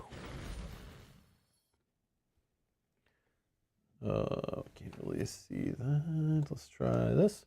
So yeah, we'll put a damage token here on the left. There's just these like little crappy, you see these in all different board games, these like dollar store little plastic crystals they use in like fish tanks and flower vases or vases or however you want to say that.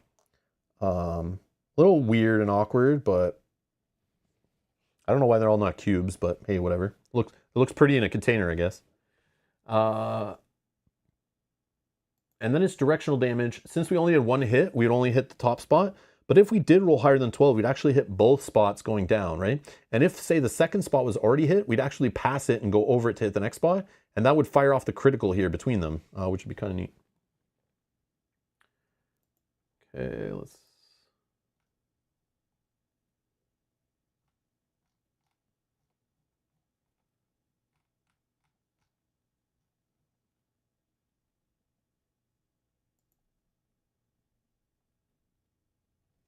Okay.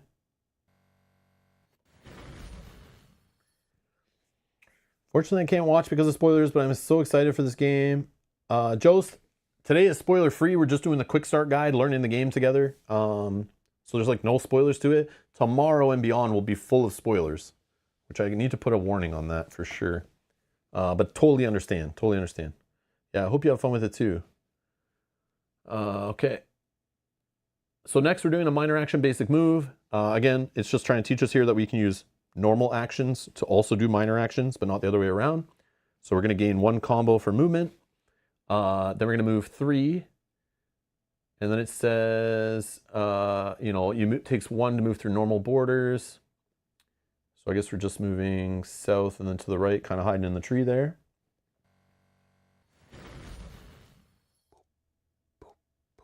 Okay, so we moved. Then what's it say next? The foe turn. So we're going to draw threat card, mob, or 1 threat.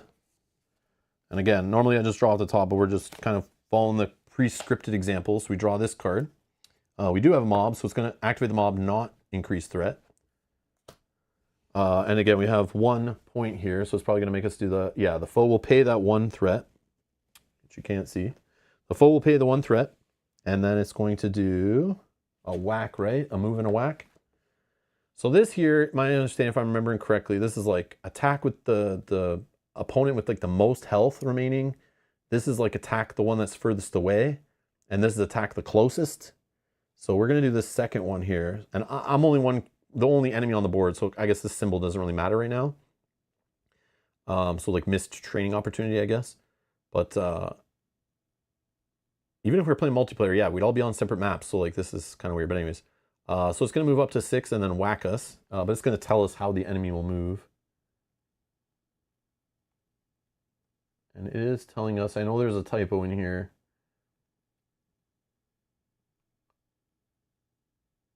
I think it just goes, well, maybe it's the other one is wrong.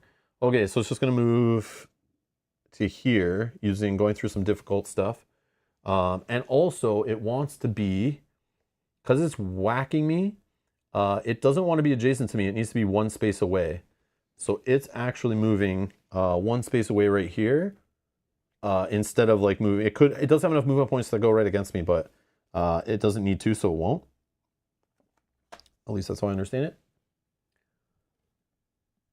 And then we're going to roll the red die, but it tells us just like automatic results, right? So it gets this result actually, that's here. So we roll the die. It's going to hit us right in the chest. And this is teaching us about armor and wear. So how that works.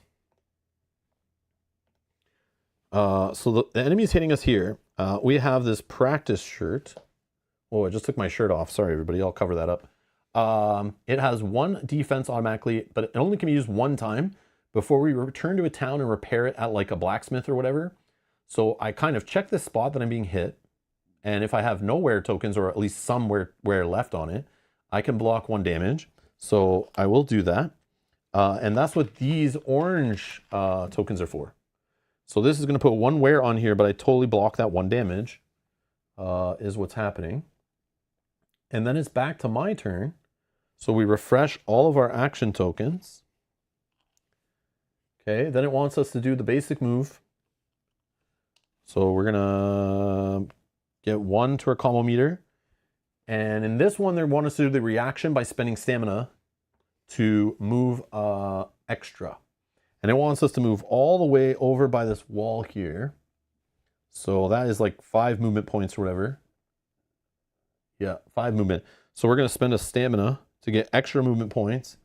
And we're gonna go 1, 2, 3, 4, 5. So the 3 normal movement plus 2 extra. We don't have to use it all if we don't want to, but obviously this is telling us to do it. And then it says there's 2 reasons we can't attack from here. Oh yeah, the reason why we're not attacking from there, where we were, because we have this tree in our way. The black dotted lines are blocking range attack, like I showed you guys before. It's obscuring range attacks. So we need to get out from behind it, but we also need to be enough range away. And range, so weird, is counted also orthogonally. So now that I moved up here, I am 1, 2, 3 away. And remember, my bow needs to be at least 3 to 4 range away, right? So I have to kind of get away from this guy. And then, what else?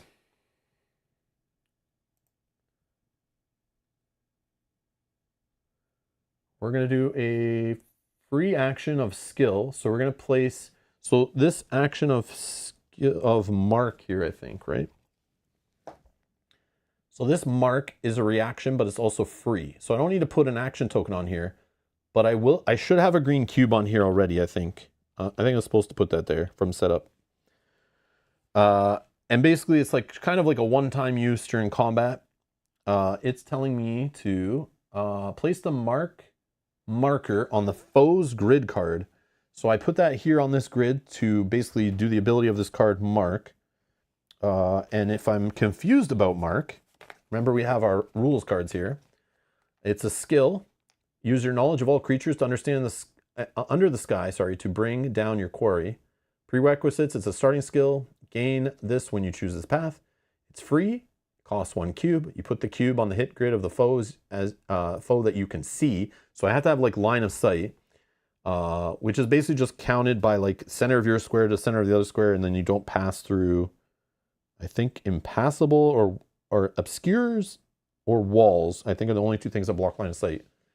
And you can hit the corners, but not like the line. And the reaction cost 1 mana or magic point or whatever it's called in this game. When the marked foe takes damage, you deal a bonus aimed damage to that foe. So I can pick any one of its hit points and hit it for 1. I don't have to start from the top or the left or whatever my weapon might tell me to do. This reaction does not trigger from bonus damage, only from damage. Apply bonus damage immediately after damage before resolving weak points. And then it tells you how it refreshes. It actually refreshes that cube that I just placed out of combat. So I can't use it more than once in combat. And then it goes into all the FAQ stuff here. Do I need line of sight to mark the foe to use the reaction? No, you only need to see the foe when you use the first action to mark the foe, which is kind of neat. Stuff like that. So we'll look into that more later, I guess. Okay. So it tells us we're going to put a normal action on the snipe skill. So this one we know it's costing us. It doesn't say free there. It tells us a straight action. It requires us having a bow equipped. And then we know about the rolls, how those work, and this hits and all this stuff. So it's telling us we're going to do that right now, so I guess we're going to learn about it. So we place an action token on snipe. And then it tells us we're going to roll our d20, and our result will automatically be an 11 because we're playing a scripted tutorial. And is it? It's endurance, right? So don't I get +1? Oh, our total result. Oh, it was a 10. Sorry, a 10. We rolled a 10 plus 1. Because of our 1 endurance here, right? So we didn't get the second number.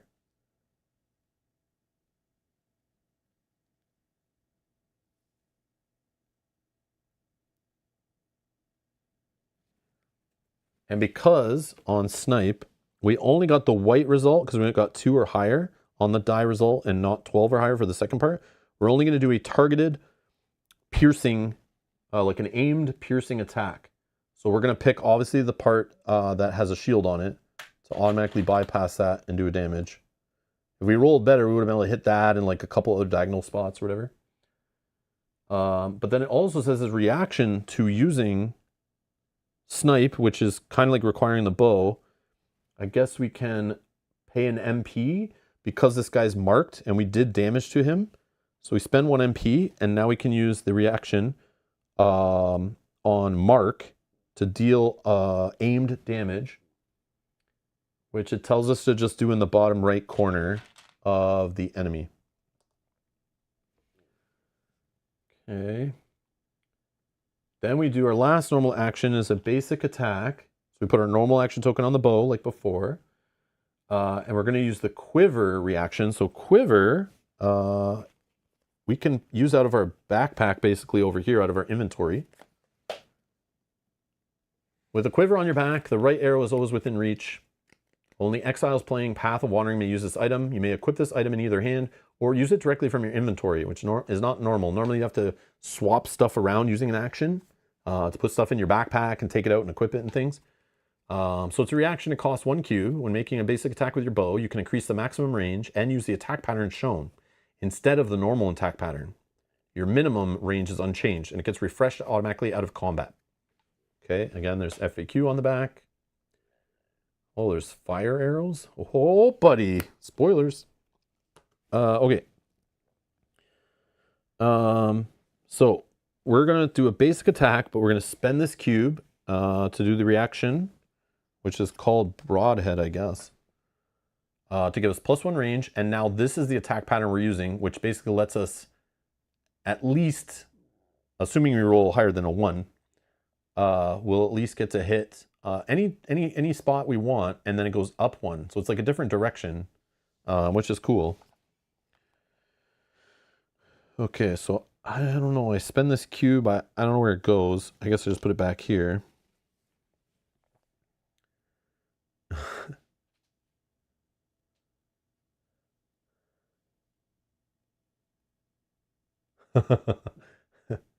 Nesbill says, between Clank Legacy 2, Arydia, and the Elder Scrolls, having arrived within 2 weeks of each other, I'm more than set for 2025. Oh, man. How do you decide what to play? Well, that's like too much. Too much. And it's telling us that we're rolling D20. Our total ends up being 16, so I think 15 plus 1. 15 plus our endurance. We rolled that. So we get to hit both spots. And then it's telling us just to hit the damage here. So we like waste a point, I think. Is that right?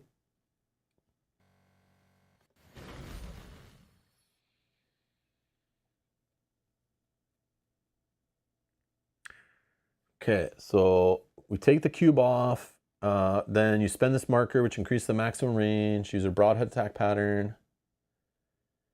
Use the threshold check from your bow. We got a 12, so we can do the hitting like 2 spots. The first point of damage is aimed. You could choose any HP for this. Choose the right column and 3rd row. Oh yeah, then it's going to pass over, right? Yeah. The second point of damage continues where the first... That's exactly how I explained before. I thought that's what it was doing. I was looking at the wrong picture. I was looking at this picture. First point moves up, passing through the wounded HP and hitting the top right. And again, if it passed through one of these critical oranges, here or here, it would like fire off and hit something else, but it's not lined up that way. But it's kind of neat. And we're going to hit a weak point. And it reminds us when we hit a weak point, their threat's going to go up. Womp womp. So we'll put a damage here in the top. That's a weak point. So right away, we give them 1 threat. And that's our turn. We spent all our actions. So on to foe turn 3. So that's telling us to draw the all foes card. Oh no, bad, bad. We only have 1 foe, so it really doesn't matter. Okay. And they're going to pay 1 threat because that's all they got. And they're going to do that same whack and move 6. So where is it telling me? Oh, it's just going to move up 1. Oh, I'm supposed to be here, I think. Yeah, then it just moves up 1. And it whacks me. But where? It rolls this result. So we're getting hit in the shoulder, which I don't have armor for. Oh no, so that's a direct hit. We're down to 1 HP. We're going to die. It also talks about if you will get knocked out, because we could have been playing with a different character, maybe at lower HP, I don't know. But in this game, if you're ever like reach 0 HP, you can surge. I don't know if that's in here, but I was reading about that. Where you can basically surge, like on your next turn, you kind of like get up. You don't get HP, but you could heal yourself if you have a way to heal. It allows you to take 1 more turn, but if you're still at HP at the end of your turn, then you're fully failed and you're dead or whatever. Unless other characters are in your party that can heal you or keep playing. But yeah, they give you like an extra wind. You get to put like a wear token on your character portrait, and it kind of shows that you've done your once per combat, basically last ditch effort. So yeah. Now we're going to refresh all our action tokens. It's back to us. So we'll refresh our action tokens. Where's the other one down here? Okay. It says, yeah, if you're at 0 HP, use the surge, put a wear token on your portrait, but we're not. We're going to go basic move. Gets us a combo. And we're just going to move right next to the enemy. I guess we're using a different attack.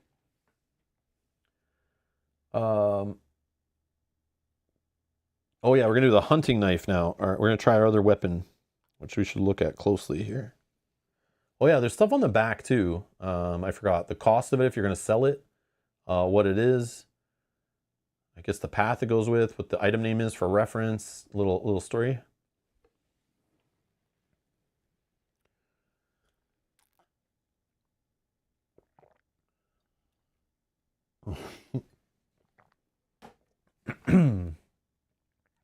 So this attack pattern is kind of neat. It comes from like the right side and going diagonal. And we have to be adjacent. Okay.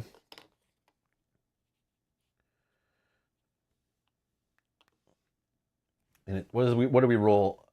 Game says we roll a natural 20. Oh man, we're so good. So now we see what happens when we roll a natural 20.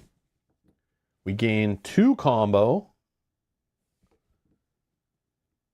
And then we're going to choose the pattern. It's telling us to attack from the bottom right.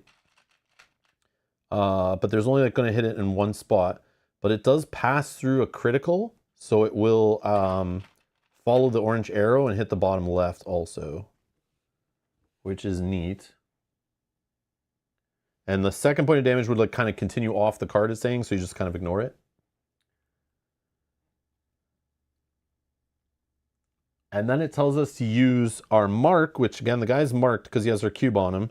So we can react to doing damage to him and paying another magic point or mana point to deal another aimed damage, which we will hit its last point, which is a weak point. Yeah. Oh yeah, there's the one thing. Total side rant here. I'll try to make it quick. One thing that confused me a little bit, and this is like a big no-no, I think. I'm sure most people it's not going to bother you. But they use the term HP in this game to represent hit points on the enemies, or your like health points on your characters, also known as HP. So yeah, but it literally tells you in the book it's called like hit points are HP, and then with the character it's like health points are like HP, I think.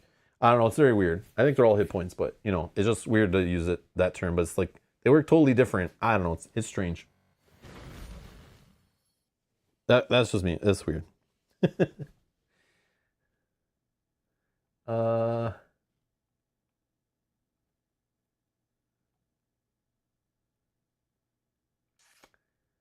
think that's it. Oh yeah, and since we hit that last weak point, we don't need to raise the threat.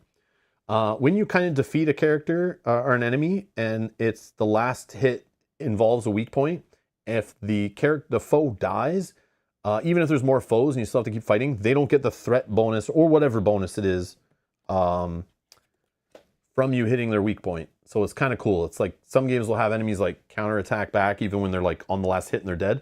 This game doesn't do that, which I like. So if you take them out, they're just done. You don't have to worry about them. Okay, so now we're going to go back. It says return to the quick start guide. The bottom here. So we come back here. After completing the combat example, reset all of your markers, HP, SP, MP.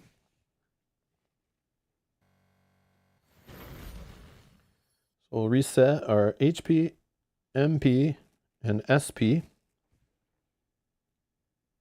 Reset all our cubes, which I don't know if this is all normal. I think it's just because it's a tutorial. So we need to put a cube back here because we're outside of combat now, right? I think we also flipped this token. We're now officially in adventure mode. We don't need this anymore. Okay, we don't need this. Don't need this.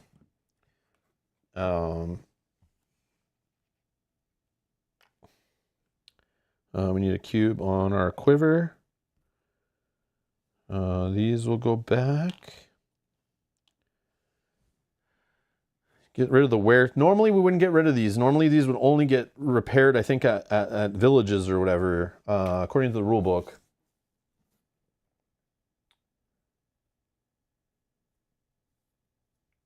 And yeah, it says... Yeah, after completing the example, reset all your stuff. You won't use it again. If you're playing with multiple players, they kind of do their stuff now. Oh, here's the stuff about KO and Surge. While in combat, if you have 0 HP and you're considered KO'd, place your miniature on his side to show you're KO'd. As soon as you regain 1 HP, you're no longer KO'd. While you are KO'd, you can't take any actions or use skills or items. Other exiles can try to heal you and remove your KO'd status. Exiles and foes can move through your space or even end their move on your space. You'll get to place your miniature on any traversable adjacent space. Foes will not target... your teammates just kick you out of the way. They just kick your dead body out of the way as they fight on. Foes will not target you for attacks. If all exiles are KO'd at the end of a player turn, you are defeated. However, all is not lost. If you're KO'd, you can still surge. And then surge is what I was explaining before. Use wear tokens on your portrait once per combat. It says if you still have 0 HP at the end of your turn, you return to being KO'd. And at the end of combat, remove any wear tokens on your portrait. So we didn't get KO'd. First combat. Now that you understand the basics, you're going to actually play through the combat. Follow the instructions mentioned on the back of MED0.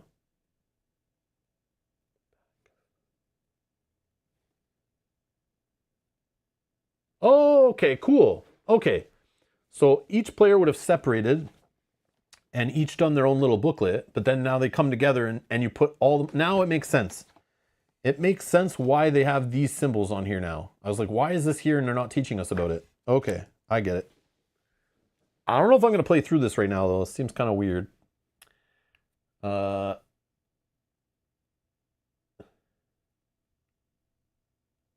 mean, we can. It's fine. The exile who explored the new area will begin combat. Keep taking turns clockwise around the table. Return here after you defeat the practice enemy. Oh, okay, okay. I don't know. Let's just do it, I guess. Let's just do it. So we reset that. Now I understand why they reset us. We might actually have to carry forward stuff. Yeah, exactly, Nesbo. Yeah, we might actually get some permanent damage now. I was wondering, like, they reset us clean, and now I understand why. Okay, let's go. So we return him there. I don't know. Let's just not put ourselves at difficult terrain, I guess. Okay. So now what are we gonna do? It's the foe goes first, right? So I gotta shuffle these up. Let's do random now. This is kind of sweet.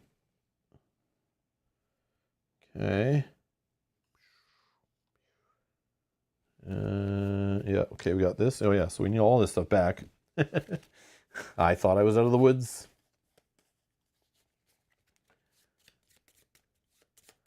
Oh yeah, now, oh, Malagmus was saying it too, yeah. Now you fight the dummy. Oh, okay, okay. That's cool, that's cool. Okay, sorry guys, I missed that. All right. So foe goes first, and so the mob can't, oh, it can activate. It has a 0 cost thing, right? In which we didn't see it do before. So it's going to move for 4, prod us, which is, it could try to get a, oh, I see. I don't think it can reach us, can it? I forgot to go first. Yeah, let's just pretend we were down here. Okay, I don't think it can reach us anyway, because it's only moving 4. And it's trying to get adjacent, so it would move 1, 2, and then have to go over difficult, right? So 3, 4. So like it wouldn't have got us there anyway. And so it can't prod, but then it's going to get +2 threat, right? I'm assuming that's how that's going to work. Okay, and now what are we going to do? We can't shoot through here, but we can shoot this way. 1, 2, 3. We're perfect range away, so we can just shoot it, right?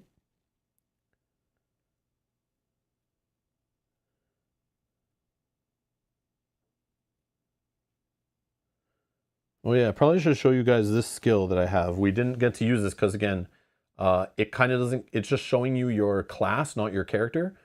So I also have this reaction that I can use once, and it only gets refreshed when we rest, or aka like save the game. But you pay 1 cube to treat difficult borders as normal borders and get +3 movement to your move as you're moving on that. So it's like a reaction to a movement, I think, because it tells you like when you're moving. So yeah, we have that available if we ever need it. I don't think we need it in this fight, but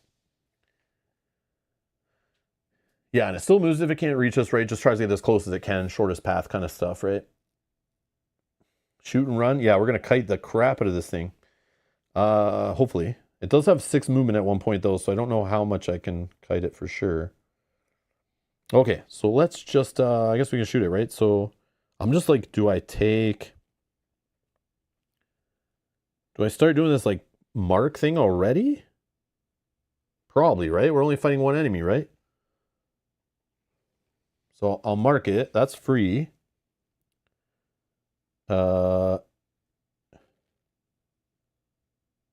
This is just a reaction to using the bow. I don't need the extra range, so I kind of don't care, right? Oh, man. It sucks because like I don't want to give it extra threat, but I'll be hitting a weak point, right? So maybe I should not do that. Oh yeah, I had snipe because I need combo for snipe. Okay, I'm understanding. I think I missed that spending the combo on the snipe in the tutorial. I whizzed right by that. But I did have it. I just didn't spend it. Okay. Yeah, I think I'll just do a normal attack.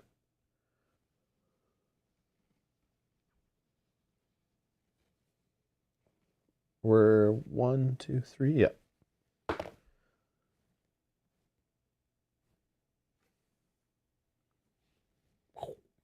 Boom. All right, we're gods. I love when all my luck gets used up in a tutorial. That's my favorite.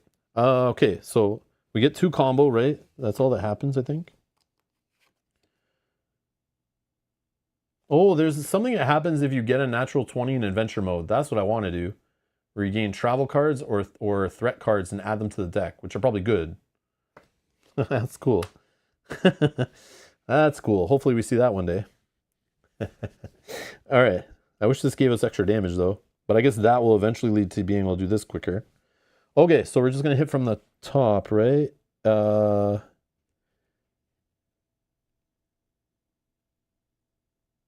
guess we'll do the left side? I don't know. Left side here, damage a weak point though. So they get one more threat, right? It's kind of sucky. I could hit here and then break this armor, but I'd rather try the snipe thing. Maybe that's dumb too. I don't know, whatever. Okay. Then I could just attack again.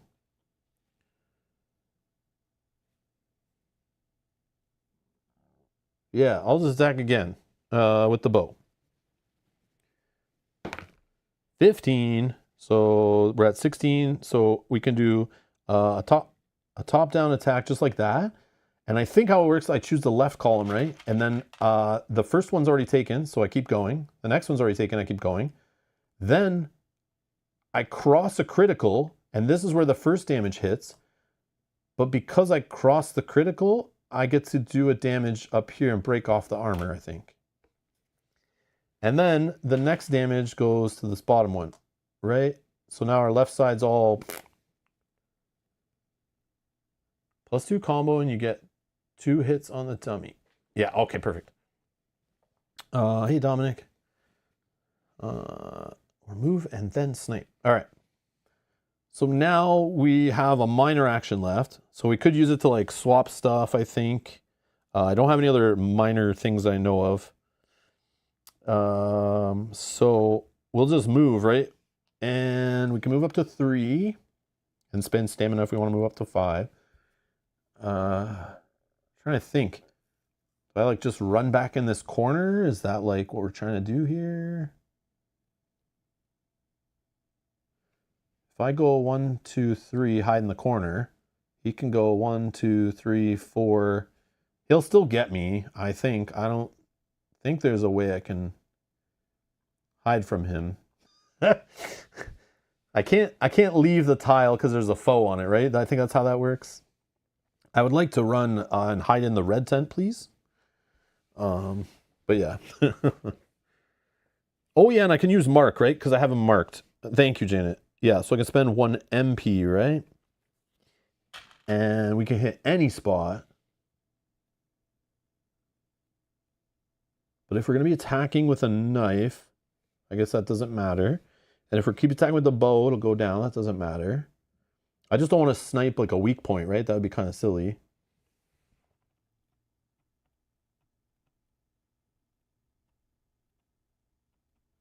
I don't know. We'll just do the bottom run. We'll do the bottom one.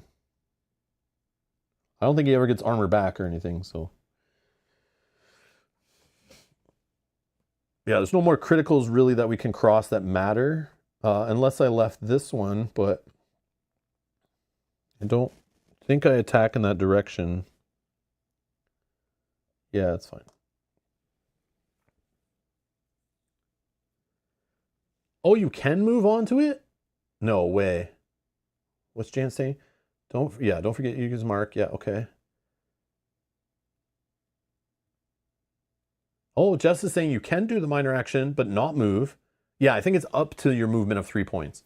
And then still just generate the combo. Yeah, that makes sense. You can move into big 0. There are normal borders between map spaces. Oh. I just can't, what is it? I read in the rules you can't like change floors, right? Unless you're retreating or something. There is some restrictions like, oh, I can't explore. That's what it is. So yeah, I couldn't explore the stairwell here in a combat because I still have a foe on the board, right? It's something like that, right? Yeah, that's what it is. Oh yeah, or go to unexplored maps around the edge. I knew there was something that was, I wasn't allowed to do that. Okay, that's pretty cool then. I don't think it matters, right? I'll just do that. Unless I want to spend a stamina and really run away. I don't know if that's good though. I know there's stamina spend on like the travel and stuff, so like it's like I don't know how much you want to save stamina or not yet. I don't know. Okay, so what's next? This guy's gonna go, right? I think we're done. Holy crap! 3 threat?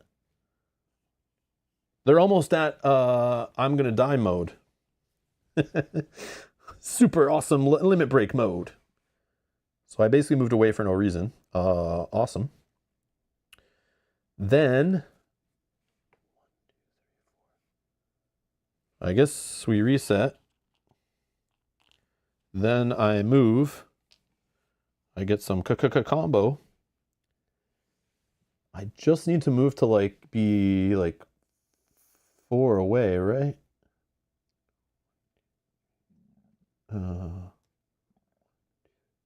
4. Yeah, I'll just go there, I guess.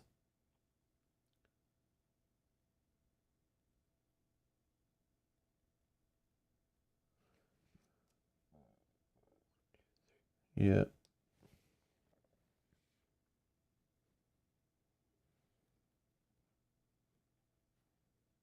Oh, I could add the extra range thing. Let's do that for fun. I'll do the quiver arrow thing to give extra range, right? 1, 2, 3, 4, 5. Yeah, I'll shoot right from here. I'll move 1. And then I'll shoot using this reaction to give +1 range. But it'll do where I can aim it and choose. So let's roll. A 4 +1 is 5.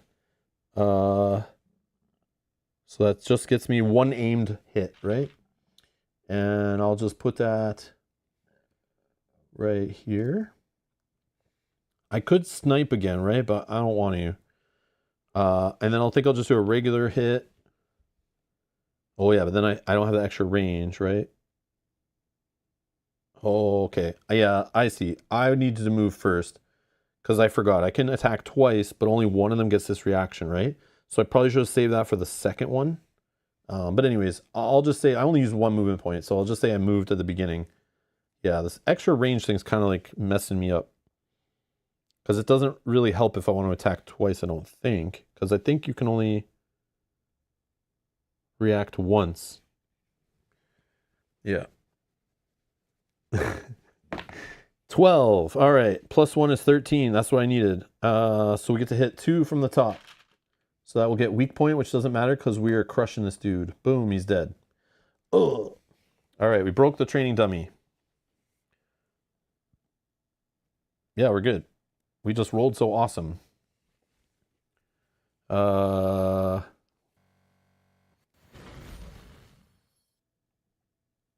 Return here after you defeat the practice dummy. Combat rewards. Congratulations on defeating the practice dummy. Remove the practice dummy miniature from the map. Throw them in the garbage. Okay, and set aside the threat deck and threat combo tracker. Okay, we'll get rid of that. Get rid of that. Get rid of that. I don't know. Whatever, we'll throw it there. Okay. Okay, so the threat deck and threat combo tracker reset at the start of every combat, okay? So then I don't need to save any numbers or anything. Okay, cool. And the deck gets shuffled anyway. Okay, all stats remain as they were at the end of combat, and any wear tokens on armor will persist. Now you get to loot the foe. The only reason I bought the damn game. All right, to do so, look at the rewards. So get 1 XP. This is the 1 XP token, right, guys? This one right here. Or is it this one? I think it's this one, actually. Oh, no, never mind. I found it. Damn it. All right. Okay.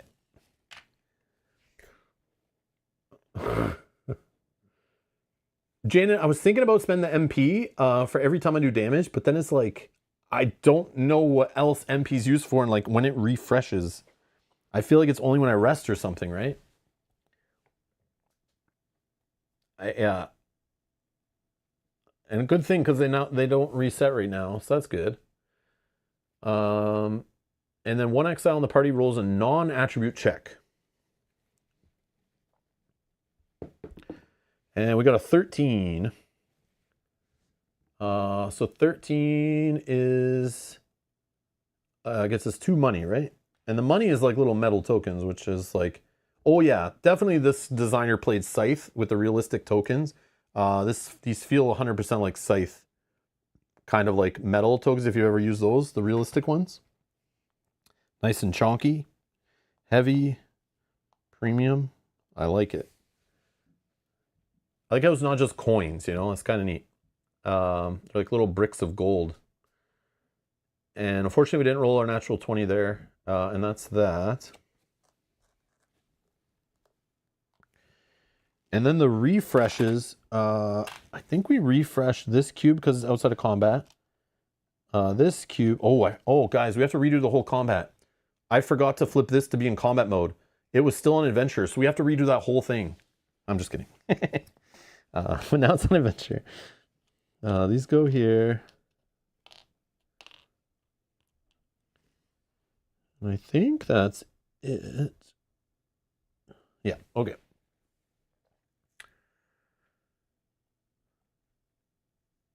Because you've been victorious on the foes on this map, Med 0 has now been cleared. Once the map is cleared, foes and tokens won't spawn there again. We will explain how to track cleared maps when you leave this location. If you had fled or if the practice dummy had defeated you, the map would not be cleared and you would gain no loot, so it would respawn when you return. Oh no. Yeah, it's called K, or K is the currency of Arydia. You've earned K by defeating foes or completing quests or jobs. All right, floors and stairs. Locations sometimes contain multiple floors. Floors are groups of one or more maps connected to the rest of the location by stairs. The active player moves adjacent to the stairs, the pointer for SML01. I'm already adjacent to it, or I could be on it, whatever, that's also adjacent. And then we're going to grab the SMU box and grab SMU1. Hole in the ground. You push your way through the bush and find an entrance to a small cave. Though it's not very deep, the far side of the cave is quite dark. Ooh. Oh yeah, so this connects back up to the tile we're on. This tells us what tile it is. And there's a POI 0.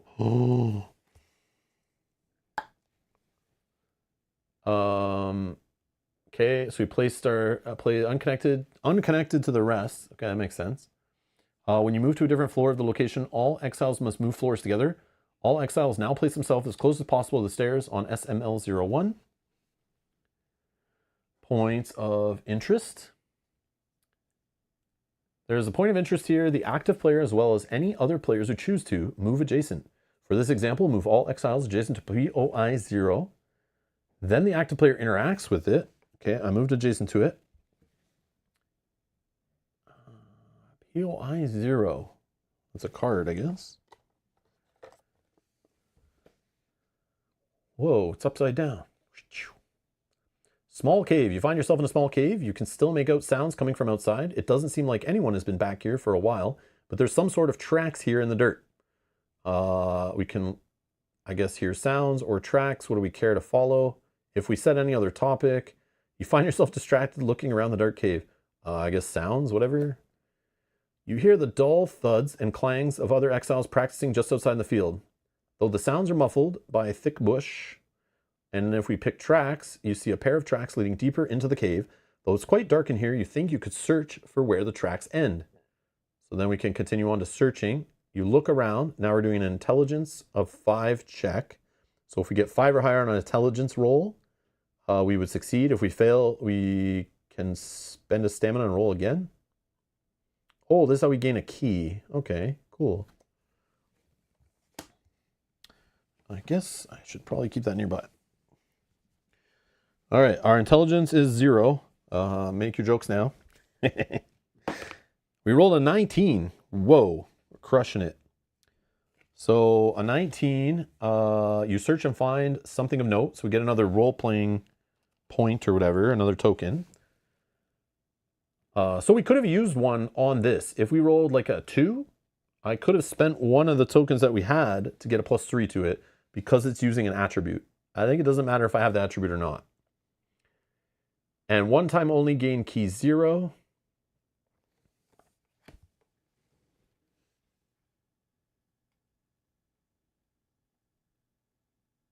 Oh, I should be following the instructions. It told me I rolled a 6.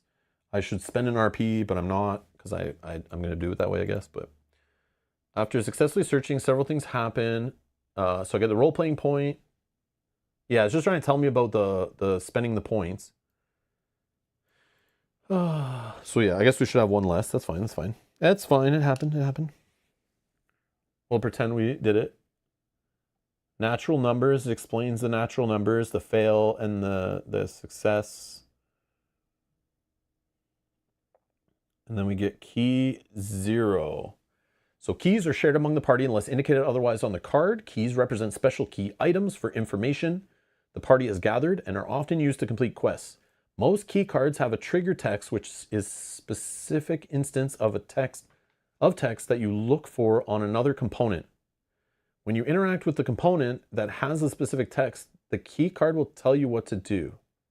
Notice the trigger. Oh, okay, let's get key 0. Key 0. Advanced dummy. That's me. In a cave near the exiles camp, you discover the broken remains of a practice dummy. Unlike the normal dummy, this one looks cunningly crafted. Keep this card in the party inventory until you find a card with the exact text. Guild leader Thades. That's the guy we talked to. We know this one. Then if we do that, we draw event. Okay. So I remember in the rule book, so this reminds me of Sleeping Gods when you collect those like 100 quests and you're like, oh man, what quests we have? They all have keywords on them, right? And you're supposed to like, as you read an entry, do you have this keyword? This has these on here to remind you. So you kind of just stack them and then you look for these. If you ever see these, you know to like grab the card, flip it, and then read what happens. So we just kind of keep this nearby in a stack of basically quests we have available to us. Yeah, straight Sleeping Gods / 7th Continent stuff here for sure.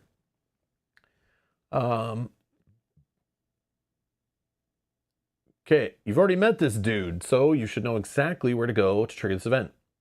So we're just going to move, go up the stairs, go all the way back beside the NPC.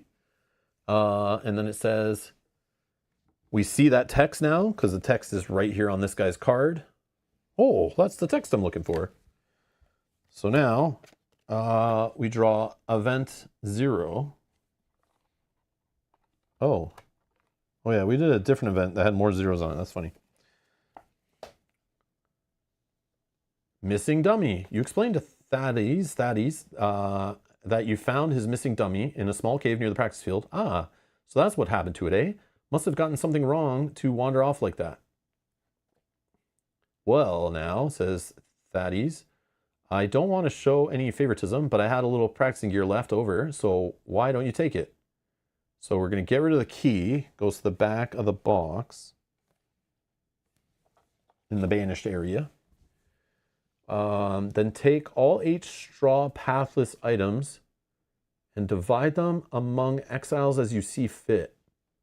Oh, again, another experience. I'm just going to flip over one of these experiences to a 3, right? Makes sense, makes sense. Take all 8 straw pathless items.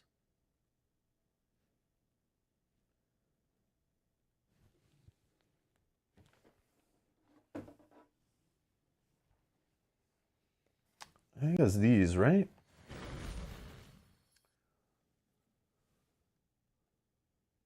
Is that these? These are pathless. I'm assuming it's not the wood ones. They're not in here, right? Whoops. Oh no.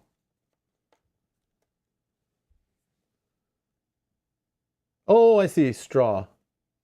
Straw right there. On the back. Okay, okay. I was like, 8 items. I don't remember taking out 8 items from anywhere. Oops. I was trying to think, is there like a pathless chest that I should be looking at? But that's what this is, right?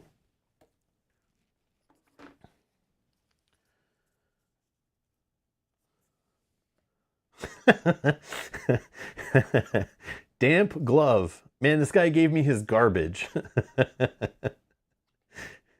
Damp glove. This is really going to help me in combat. A thick leather glove that someone forgot to store in a dry place. Old knapsack. Oh, this sounds awesome. We're starting off with the best gear, guys. We're like ready to crush the world. Not too much to look at, but it should hold some supplies. Moist glove. Oh my god.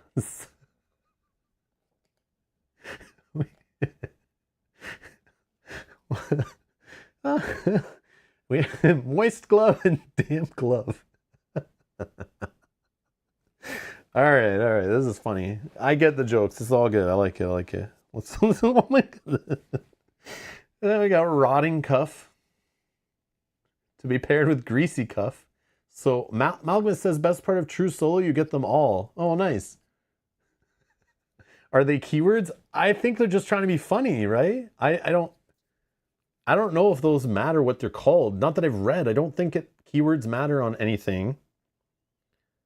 Just symbols matter. So like all that matters is these symbols here, like where to put this and what it does for defense. And then this tells me like this is a minor reaction that I have to pay money to refill these cube slots. And I think I can spend a cube probably to heal one. This maybe means that I can be adjacent to something. Probably adjacent to like a team member and heal them maybe. I assume that's what that means. Because I don't think you'd be trying to heal an enemy, right? A flask for holding potions. The stopper does not fit right. Literally all garbage. Moldy shoes. All right. Can't wait to upgrade my equipment now. This is very motivating for me to get better equipment. And the weak helm. All trash. Oh, myself or an adjacent exile. Okay, that's cool. Yeah, I don't have all the symbols memorized. I was looking at them in the rule book, trying to understand them, but it's like until I actually use them, it's like sometimes hard for me to remember. So I can just put on, oh, I get it. It's all things I don't have already. So I have a belt slot. Okay, let's do this. This can go away. So I put the shoes on. So now my pants don't fall down into my feet slot and upset people, right? So instead of my pants falling down to my ankles, now it's not going to frustrate me because I can actually block it so, you know, they don't fall down now.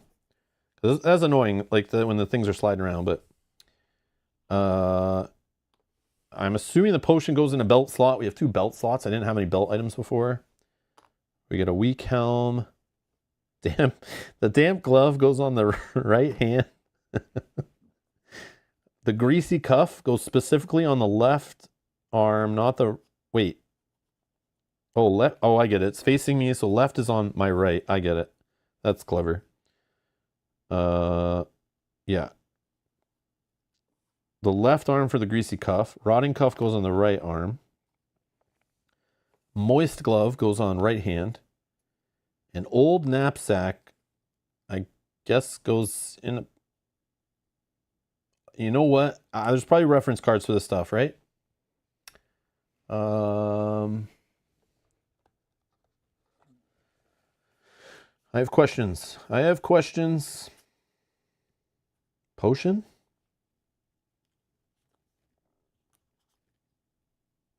Ah, look at this. Ref 2. It matches card Ref 2. Potion. That's cool. I was able to figure it out. Let's read. Bitter tasting, but 1 quaff, and you feel your strength return. Prerequisites are none. This is a belt item. Right there. It answers it. Sick. Costs 1 cube. Target 1 exile in bracketed square. Right there. Okay, look. That exile heals 1 health accordingly. And I can refresh a cube for 1 gold, basically, for all cubes at an apothecary.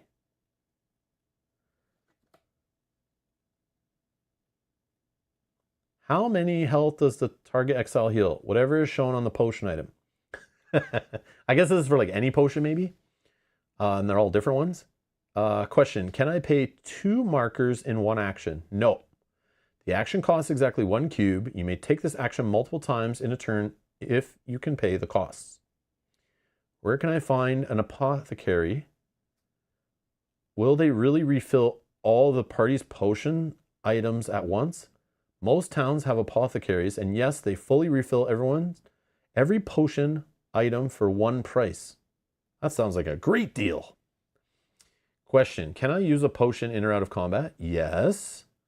Can I target myself? Yes. You're the sword shown in the positional grid. Can I target a hidden rogue? Yes. The rogue is only hidden from foes. Question, can I target an exile who already has max HP or max health? Yes, if you have a reason to do so, like a skill, but the exile cannot exceed max HP.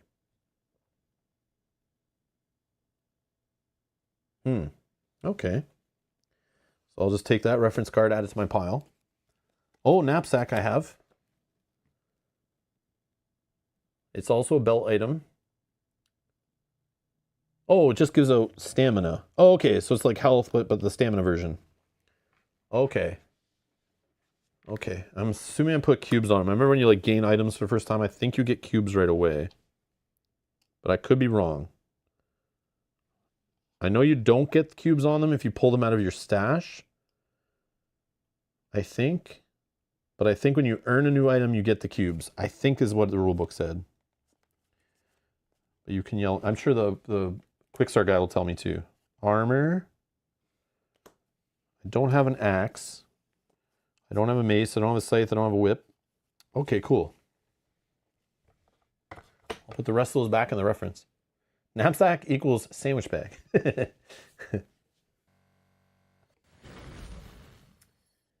Okay. Yeah, whenever you gain new items, you also gain the corresponding rules cards from the index so you know your new items work. Referencing the backs of the items, get the matching rules cards from the index. See? That's awesome. I figured that out. The exiles that gain the potion knapsack immediately fill those items with 2 markers each. Okay, we got it. We did it. Yeah, whenever you gain an item that requires the little markers, it comes full. And we gained our experience. Okay. State changes. Now you're ready to leave camp. Continue your conversation with Thades, and choose the leave topic instructing you to draw event 1. So we go to this guy and we say leave, and we flip it and we leave. You're sure you're ready to start the hunt? And we say yes, we draw event 1.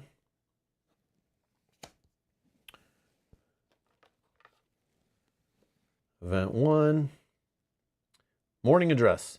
The mist of the morning begins to clear off. All the exiles packed and ready to embark gather around the fire. Thades rises and addresses everyone. This is the moment you've been training for. The hunt is about to begin. Remember to keep your guild pins visible so the locals know you're hunting squills. Okay. Having been an exile myself, I've dedicated my life to helping the downtrodden and the outcasts. I'm sure you all have reasons for being here. As Thades speaks, you think about your own exile. Draw and secretly read, but do not share with other players. Don't tell anyone, okay? I'm going to share it. A key card based on your character. So we're using the elf. So we find key-EL. Key-EL. Oh, man. They're all numbered. It's not an... Oh, there it is. It's way at the back. Key-EL. Yeah, Tom, that's what I was saying before. This game feels very like fiddly because it feels like it should all be in a video game. Like that's what I was thinking as I was reading the rules. Yeah, it's all just basically like a video game in analog form. Just like how Gloomhaven kind of felt too. And then you play digital Gloomhaven and you're like, oh, this is kind of cool how the app takes care of all the enemies and all the extra fiddly bits I don't need to care about. But sometimes it's nice to just play analog. We'll see how it goes. We are just in the quick start guide, so like it is kind of annoying how it's kind of walking us through all this stuff, but like I assume it's showing us how it's going to really be. But we'll know in tomorrow's episode when we actually get the training wheels off, we kind of break out and like see how it kind of a play session goes. Because right now they're trying to jam everything at us, and I have a feeling you might not always be exploring and like upgrading and fighting every time you play maybe. But I'm not sure. Maybe you always do. I don't know. Because it's kind of sandboxy. You can kind of do what you want and go where you want, and then kind of save it whenever you want kind of thing. So you have a distinct scar on your left hand. It tingles and pains you sometimes, though you do your best to ignore it. Sometimes it glows faintly. Okay. Keep this card secret from other players for now. Okay.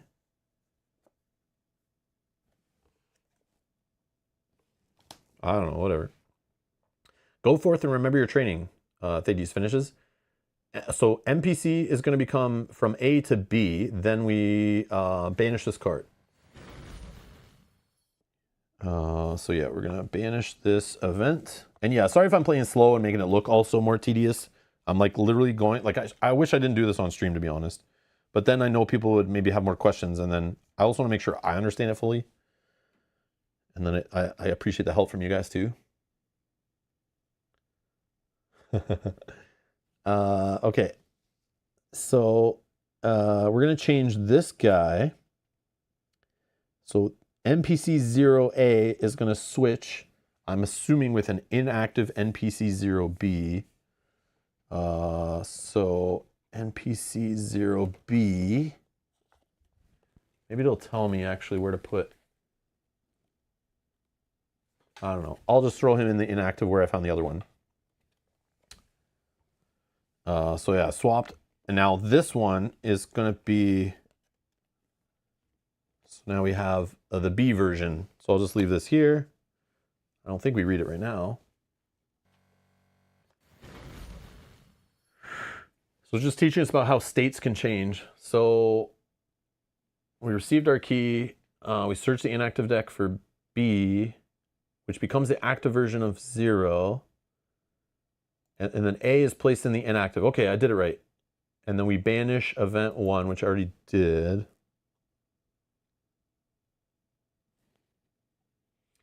You're adjacent to NPC 0, so you can talk to them again because their state changed. They have new things to say. Talk with NPC 0 and explore the conversation until the guide has gained the role-playing point. And it tells you about characters and locations can change states as you play. These changes are carried over from session to session, allowing the game to remember what you've done over the course of your campaign. Remember, just because something changed state doesn't mean you can immediately interact with it. Some actions will alter the states of locations or characters that are far away. Oh, that's kind of cool.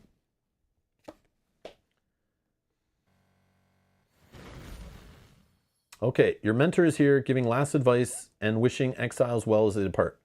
Well, no use waiting around. This region is a good spot for the guild. Lots of people needing help.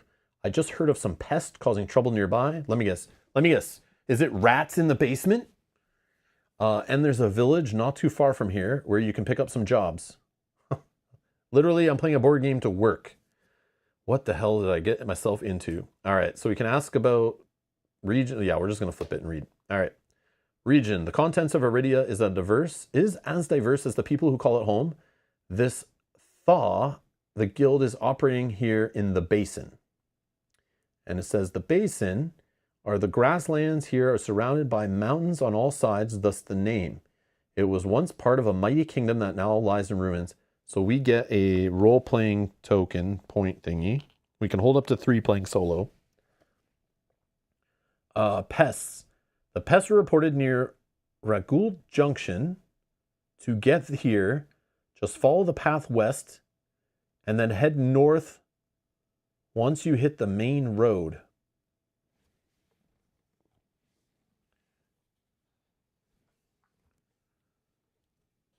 Head west, then north or something? Or west, then north, maybe. I don't know. We'll figure it out. It's kind of weird being like, it's not directly west. I don't know. The village, Fellsworn Village is nearby. Just head north across the plains and you'll be at the gates.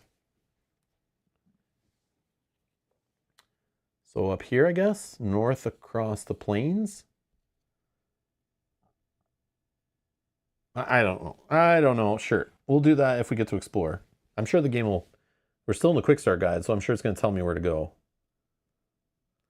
Jobs. The guild has job boards in all the villages and towns. They don't usually provide squills, but if you need to earn some coin, it's a good place to start. Okay. Oh yeah. Now it's telling to leave this location and head out onto the world map to explore further.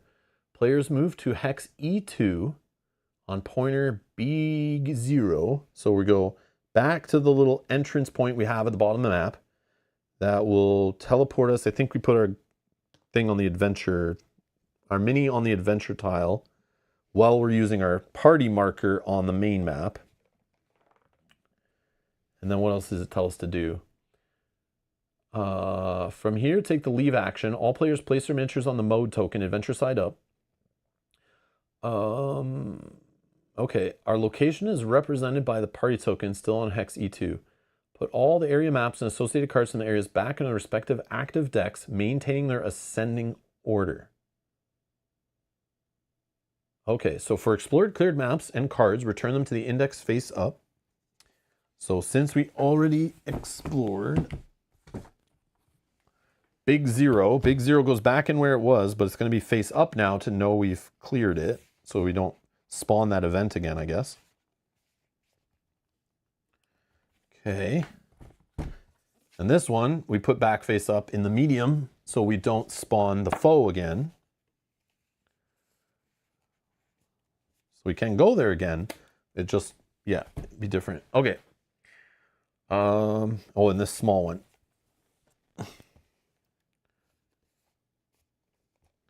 Okay, okay.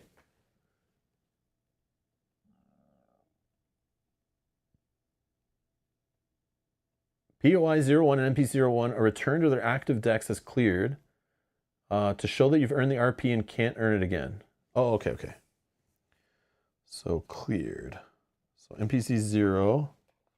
So I put it with the name on the right side, I guess. And then POI 0.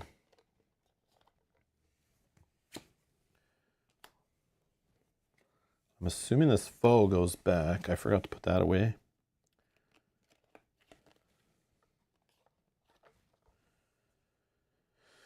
Oh, okay. Oh yeah, I forgot to read this earlier. So when I was choosing my path, I obviously wanted to just play the archer, but you can pull these cards out of the tuck boxes for all the 6 classes and kind of read about them, and they give you kind of like what their jam is, and then you just flip it over to kind of see. This is kind of how you track the skills, but obviously you'd read the full skills on the dual layer cardboard or whatever. Full cards do not have a cleared state. Return them to the index as you found them. Okay, perfect. And then it just shows you that thing I showed you before of the indicator on the left side versus the right side. Okay, town actions. Now you're exploring the world map from hex E2. Okay, so from hex E2, you can re-enter Big 0, the Exiles camp you just came from. You can also interact with POI 1 directly from the world map since it's listed on the hex. POI 1. Is that what I just put away? Oh, it's different. Am I supposed to do that?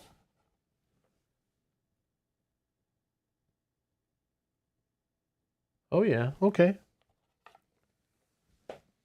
POI 1. It's the Exiles camp. A small group of patched together tents is here. Exiles mill about, helping each other as best they can. Flip it over for guild actions.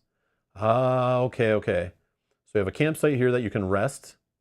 You'll draw a day card from the day deck, I guess. Whole party replenishes health, mana, stamina. Shuffle the travel deck, refresh travel tokens, and then you can stash here. You can stow, retrieve, or sell items for their value. So stash is like from your tuck box, I think. It's like you can store anything extra you find along the way or you don't want to equip. Because normally you can only equip what you can fit in your inventory and like your main equipment area, which is interesting. So we can do path training where we can level up. Train to change active skills from among your learned skills. Retrain, you may pay to unlearn your current skills and learn new ones. The Exiles Market leftovers add a cube to all fully empty potion knapsack items for the whole party. So I haven't used them yet, so we're fine, right? On the Smithy Apprentice, we could repair 5 worn tokens off of armor. I think that's what that means. And then it also has this passive ability, New Member Help. You may take each Exiles Market action for free once per day. Oh, okay. It's like trying to help the newbies out. Okay. The town actions are divided into categories thematically. Different towns have different options, but this town is also the location of the Exiles Guild and has some special options. So we just read all of those. Example, the leftovers action lets you add 1 marker to each empty knapsack or potion item. You do not add 1 marker to knapsacks or potions that have any number of markers already on them. So if I used 1 potion already to heal, which I don't need to, I couldn't just replace 1 cube on it. I would actually have to have used both cubes.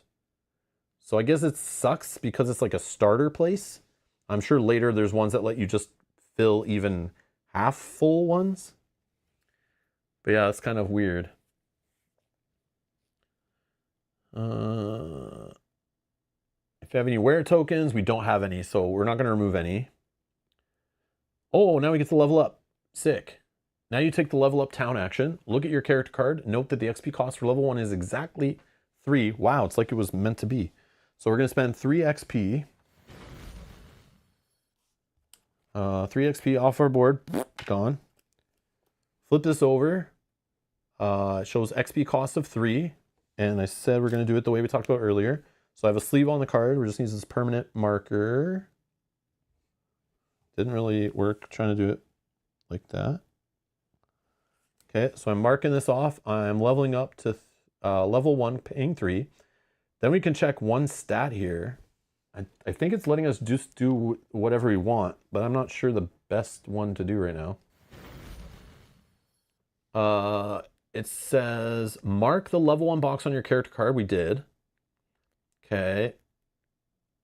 And then we need to put the level 1 token in the level slot on your character mat. Okay. Which I have. Here I got these levels. Level 1. Uh-oh. On the back of... All right, oh, there it is. Okay. So we got level 1. We're just going to pop it in there. Boom. Ba-da-da-da. I was thinking Pontus HP, right? 2 HP feels like so... Like we could have got like 1 attack from that dummy would have taken us 2 HP away. On one of their lines had like +1 damage or something. And that's like the training dummy. So yeah, my 2 HP sucks. So I can choose 1 stat at each level. So I can either go to HP 3... magic or mana or whatever to 4, stamina to 3. So probably HP, right? Or is like, again, I don't know stamina, like it can be used on the overworld map and in combat and stuff. So like, I don't know. For like, it can be used for movement in both combat and adventure, right?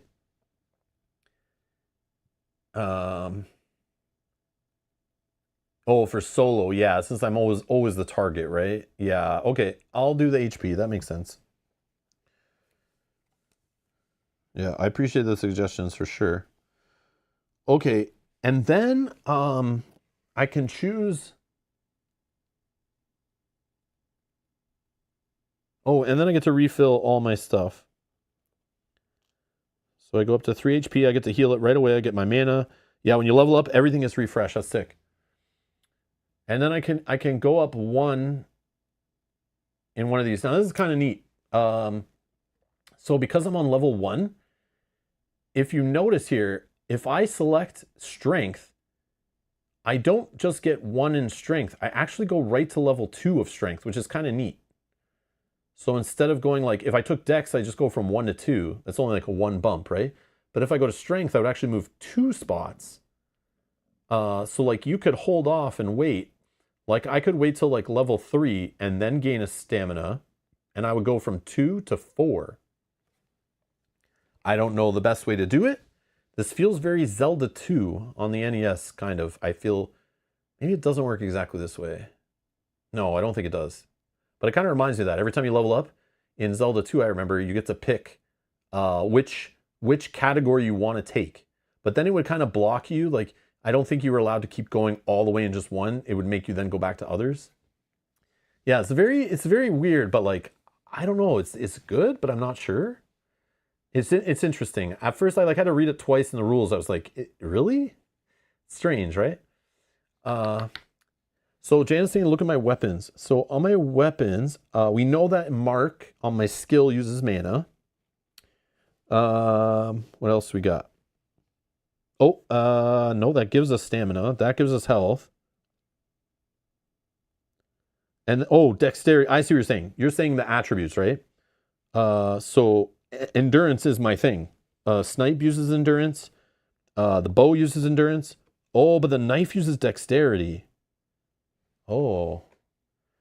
Oh, this uses dexterity, I just realized. But I had one in each one, so it didn't really matter if I mis-added that.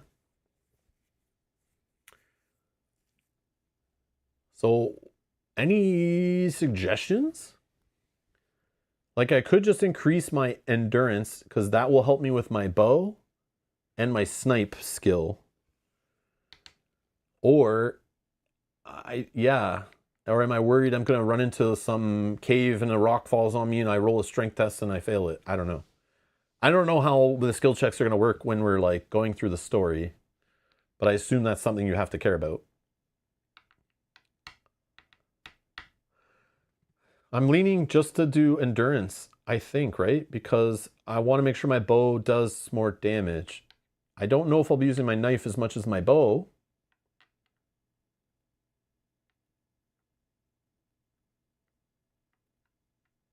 Oh yeah, I did have an int check already. Yeah, I did have an int check, you're right. Like an intelligence. Yeah, I forgot we did that.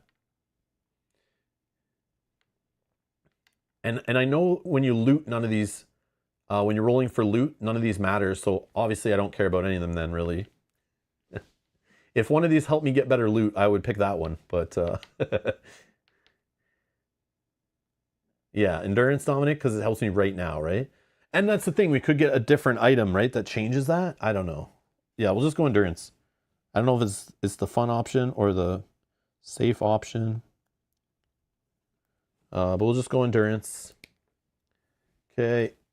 So then we... Oh, that's awesome. It's just on the back. Boom. 2 endurance. We did it. Thank you. At this point, we picked endurance to mitigate bad die rolls. Yeah, that makes sense, Shannon. That makes sense. Okay. I know it seems like too obvious, but it's like, I don't know how much I'll be using this, but like, yeah. Maybe I can pick dexterity next time. I don't. But it's cool that I could just keep picking endurance for the next few levels and then all of a sudden pick dexterity and fly right up and match it, basically.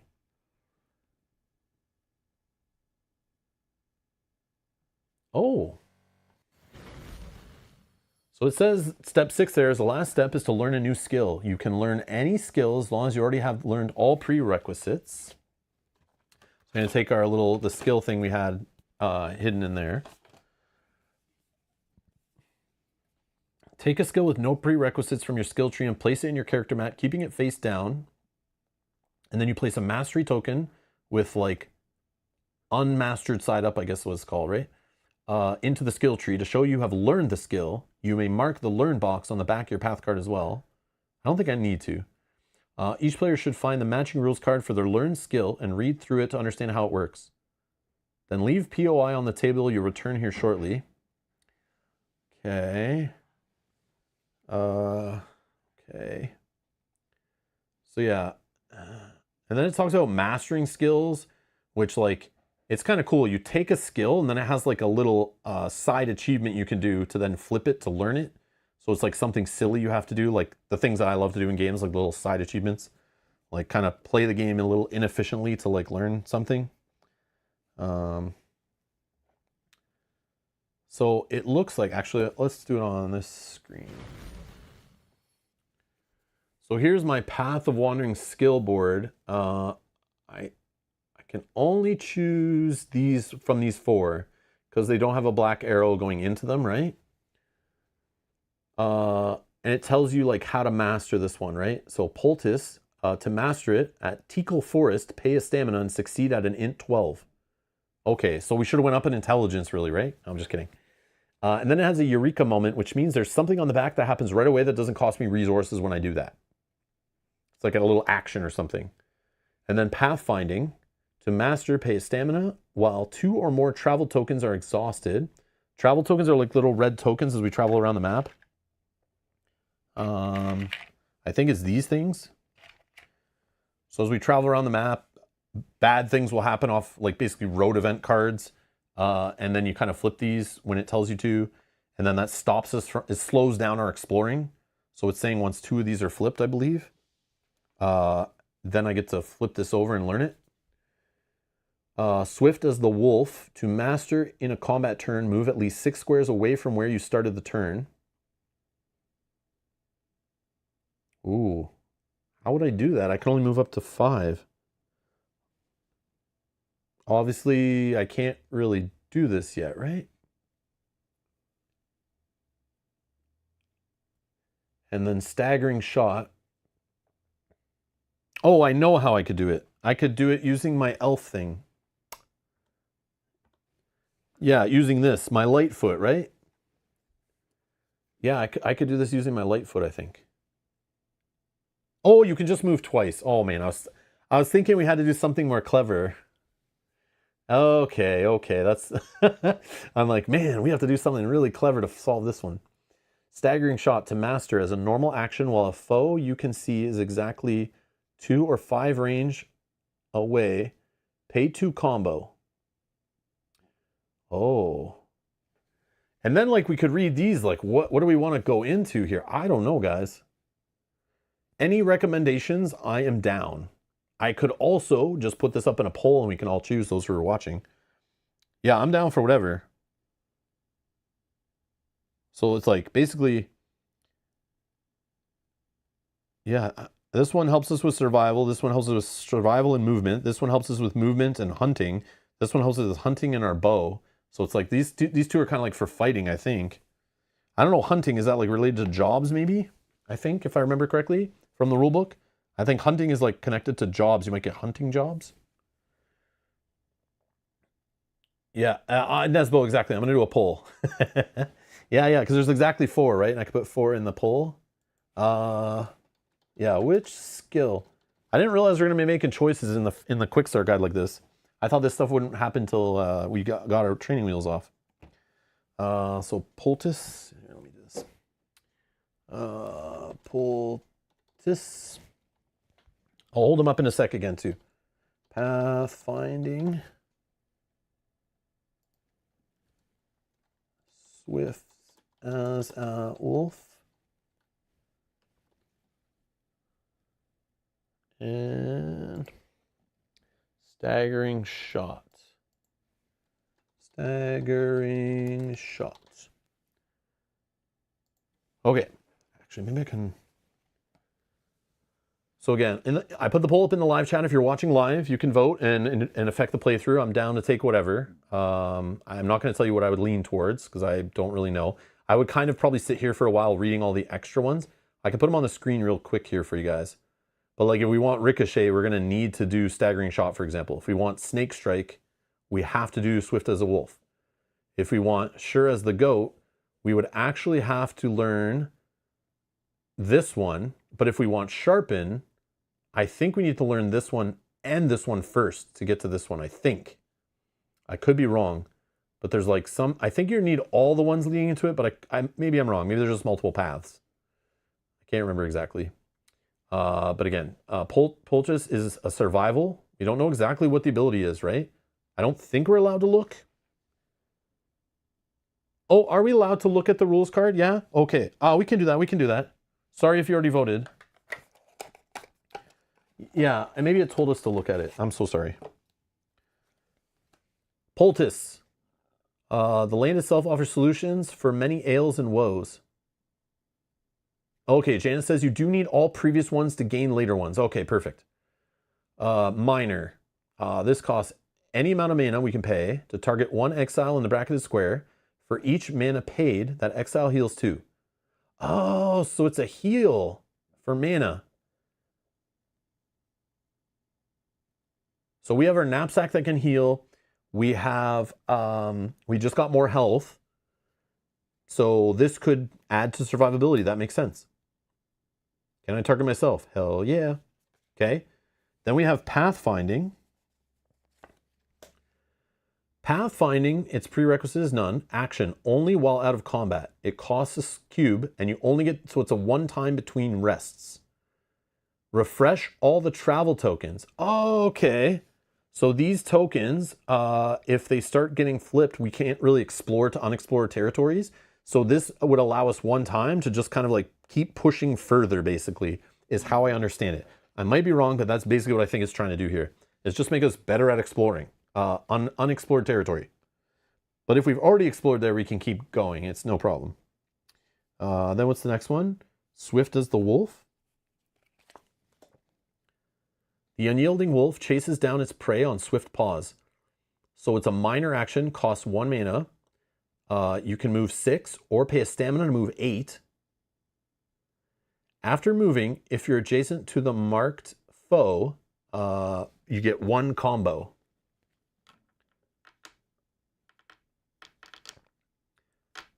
So it's just like, you have to use a minor action on it. So it's just like a juiced up move. Like a really juiced moved. Oh, that's cool. Okay, and then the last one is staggering shot. A precisely aimed shot that causes your foe to stumble. You must be holding a bow to use this skill. So it's a normal action, so I can only use one of my 2 normal action tokens, not a minor. And it will cost 1 combo.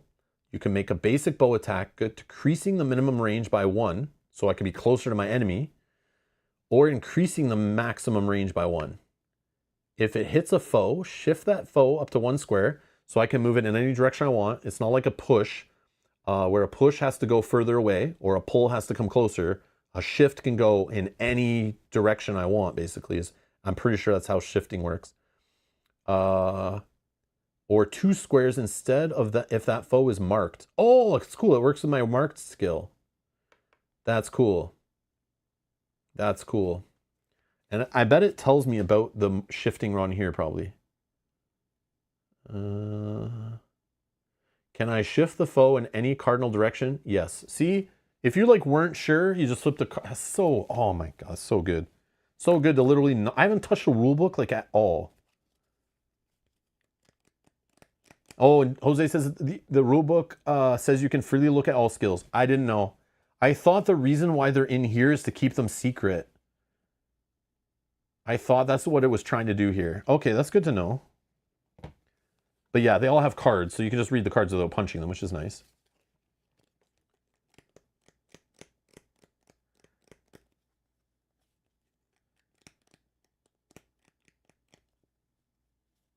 I'm surprised there aren't builds, right, that are recommended if you're playing like solo, like what you should take, you know? Oh, there's a variant. If you want, the designers are split on which they prefer. I like to go blind. Oh, okay. Oh, okay, okay. It's basically a variant not to look at them. Okay, cool. So you can play blindly if you want. I see. They just weren't sure. Okay, okay. But you can look if you want. I see. Okay. That's cool. Normally I'd probably sit here for like half an hour looking through every single skill, trying to work my way back. Like, what do I want to build up to? But I think this is kind of fun. Let's just go with the flow and see what's up. All right, I'm going to close the poll. Thank you for voting.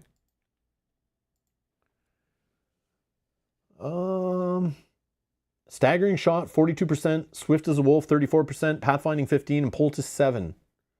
Oh, you guys don't like the safe healing, staying alive kind of boring old skill I see? You want the flashy attacking. I'm down. All right, so staggering shot. I think we push on the bottom on these guys. Boom. Triple layer cardboard. So we know how to master it. On the other side tells us what's what. Okay, so we're just going to put this right here in our skills. And then to remind us that we've learned it, so I guess if we ever have to put it back because we switched or something, We plop one of these in there. And then if we master it, we flip this over and it just kind of locks in there to show that we've learned it with a little check mark. If we've mastered it, I mean, if we mastered it. But right now we've only learned it. We kind of read the book, we just haven't like we haven't gotten good, we haven't actually applied the theory yet. All right. And then the cool part is this is kind of like a save mechanic. So you could use the back of, I don't know where I put, oh, this card. You can use the back of this to track if you're worried that this would like fall out or something. And this is another way to keep track. It just gives you two ways to do it. Like you don't need to mark this up if you don't want to, but you can if you want to. Or you just use it on the cardboard, because when you save, it's all just going to slide into here. So, and literally you stack all this in there too. You just take off the tokens and slide it in. And it kind of saves your character. Which is why the experience tokens are all flat and stuff, I think. It's kind of neat. Okay. What else do we got to do?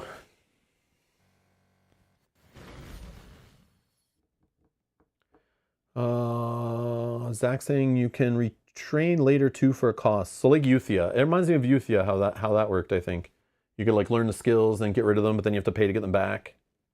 So like if you build a bad character you don't like, it's going to cost you to redesign it later. So like choices I should take more serious. But I trust you guys, right? Right? You wouldn't pick the worst skills for me, would you? Right? Okay, you're now ready to explore the world map. Get all 12 of the active Turv cards. These should be Turv 1 through Turv 12. And place them face down. So this is a travel deck, right? Let's hope you remember what you've mastered once you get to the point where you'll be swapping skills in and out. Ah, okay, okay. That's cool. Okay, so I have a travel deck. Get out the 3 travel tokens and place them color side up. I did that. So we have this travel deck here. And on the other side, there's stuff that will happen. This feels very like, this feels like road deck Gloomhaven, a little Earthborn Rangers kind of vibe here. The most important rule when traveling is to have fun. There's no fun here. This is serious business, right? We're playing a high complexity, huge box campaign fantasy game. There's no fun to be had here. It's all serious business. The second most important rule is you may only travel to an adjacent hex as long as there's a connecting train icon. These are the 7 train icons. We have road, plains. Ah, that guy said to travel via plains north. So plains is actually one of those symbols, which is on the north side of our tile. Okay. Forest, tall grass, mountain, water, and snow. Traveling on the world map consists of choosing where to travel by placing the party token on the space between the hexes. Drawing a travel card. I think I'm supposed to shuffle this, right? And then resolving the travel card. Possibly exhausting a travel token or paying an SP cost to keep it from becoming exhausted. If the hex is unexplored, reveal it by flipping it over. Place the party token on the new hex. You are going to stack the deck. Oh, okay, well I shuffled for no reason. And do some predetermined traveling to learn how the system works. Take Turv 1, Turv 11, and Turv 12. Turv 12, Turv 11, and Turv 1. Okay.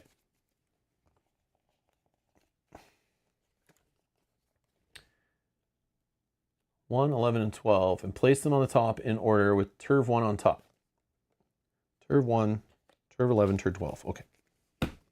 Stack the deck. Normally the travel deck is shuffled and you don't know what you'll encounter. Oh, okay.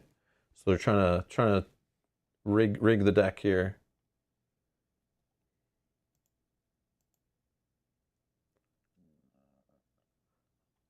Yeah, I was thinking that Janet is like, this is kind of like the beautiful art, but it's like definitely the corners are going to wear and stuff, shuffling it, right? So sleeve, and the threat deck too. I was thinking the threat deck for sure. That I already thought of today. I haven't shuffled them yet though, or sleeved them, but I should. I should do that. Gotta remind myself. Let me make a note.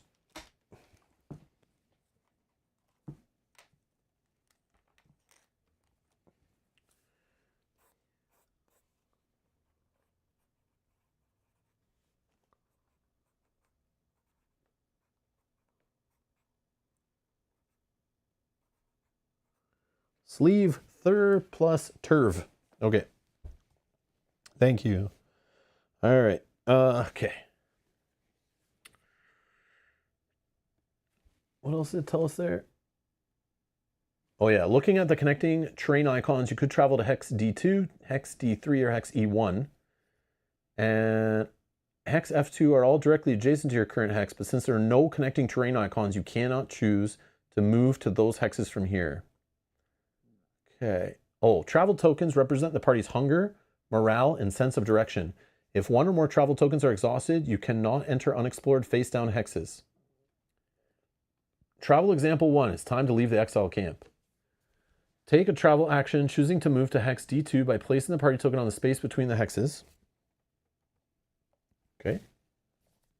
Draw the top card off the travel deck. And what are we traveling across? Road. So we look on this. Road is not here, but road is here. So instead of doing this and discarding it, I think, we have to do this. You're so hungry you need to take a break and eat some food. Hunger. Each exile pays 1 stamina, then discard. If you don't pay, go to famished. If you're famished, you exhaust this token, so the backpack token. Okay. Oh, and if we're already famished, then we go to starving. Oh, I'm getting a little Hexplorit vibes here. Add a copy of Threat 90 to the bottom of the threat deck. If there are no copies left to add, each exile loses 2 health. Oh, man. Yeah, so stamina's huge. If stamina is used in this and in movement and combat, like, yeah, we got to respect the stamina stat. Although we do have the knapsack that helps. Okay. Let me guess. We got to spend stamina right now? For this example, you decide to keep all the travel tokens ready, so each exile now pays 1 stamina. Okay, and back to 1.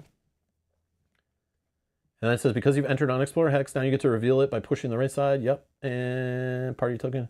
Okay, so this just gets discarded, I guess. And then we pop the token.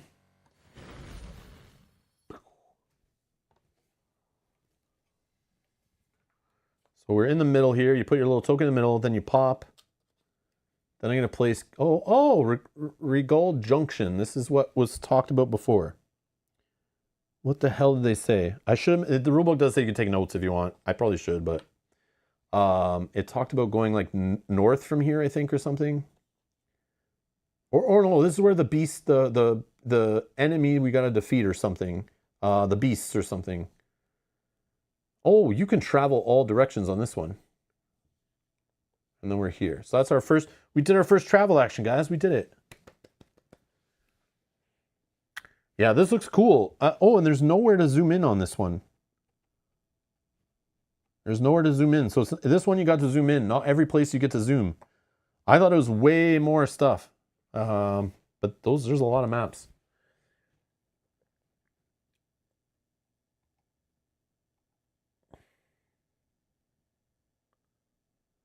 So travel example 2. The new hex Raggold Junction doesn't contain any pointers to interact with. Not every hex on the world map contains pointers. It does, however, contain terrain icons in each of its edges, so you can travel in any direction from this hex. Take the travel action, choosing to move to hex E1. Here.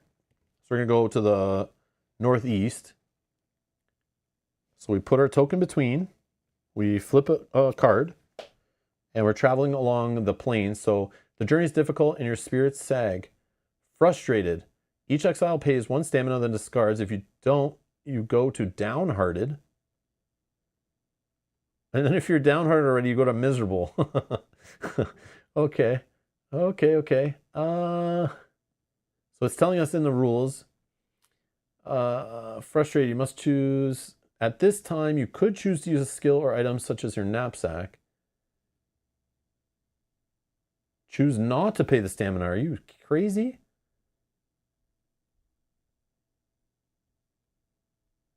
Okay, so it's just telling us that even though we're failing this one, technically, we're going to flip this 1 token. We'll flip this 1 token to be like grayed out or whatever, right? But we're still in the middle of a travel action, so I think we still get to go there. I just think if we have one flipped now, that we can't go to a new tile after this. Right? Yeah, it says we still can go there. Okay. The Northern Plains. Okay, so we can't go this direction or this direction, which makes sense because we're on the edge of the map. And we're here. Northern Plains, nothing to do there either. This is not very exciting. Travel action is now complete. Travel example 3. The new hex of Northern Plains also doesn't contain any pointers to interact with. There are terrain icons connecting northwest to hex D1 and southeast to hex F1.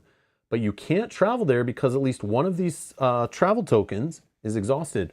You cannot enter unexplored hexes while any travel tokens are exhausted. Travel back to the Exiles camp and rest in order to refresh the tokens. So if I travel back, I put my token in between. I draw the next card we already know. It's this one. And it's telling us at this time, go ahead, spend. We have a stamina, so we'll just spend it. Or it's saying to spend off our knapsack.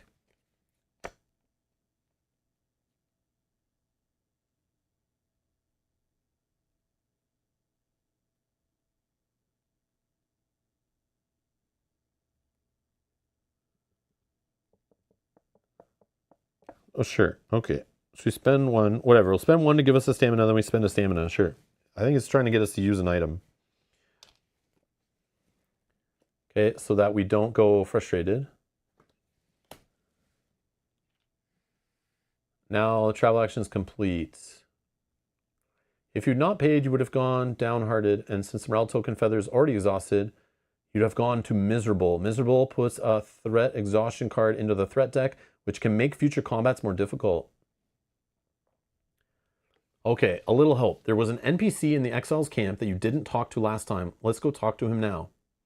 Go from hex E2 and take the enter. Oh, okay, so we're going back.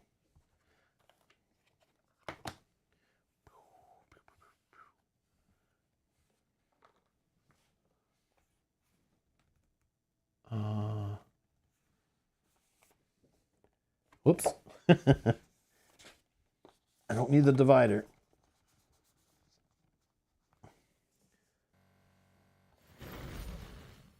Okay, so we're back here. Hex E2. We're going to see the NPC guy we didn't talk to before. We'll go adjacent to him or whatever. Right? And then it's saying NPC 161. Nope, wrong, right here.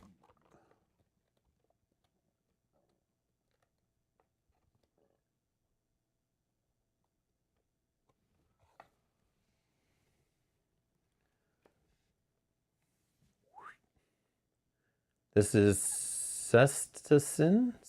He's an elf. Elven man. This elf sits cross-legged in the grass as he stretches in his leather-bound, or sketches in his leather-bound journal. You can tell by his pin that he's on the path of inspiration. Greetings, fellow guild mate. I'm Cestacin.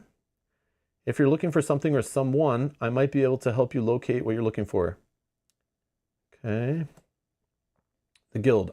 Don't get the wrong idea. I'm part of the guild, but I'm not in the hunt for squills. Thades lets me tag along to work as a cartographer. I'm an exile like you, but I have no desire to return home. I'm happy traveling with the guild to new regions and mapping out all the lanes to travel to.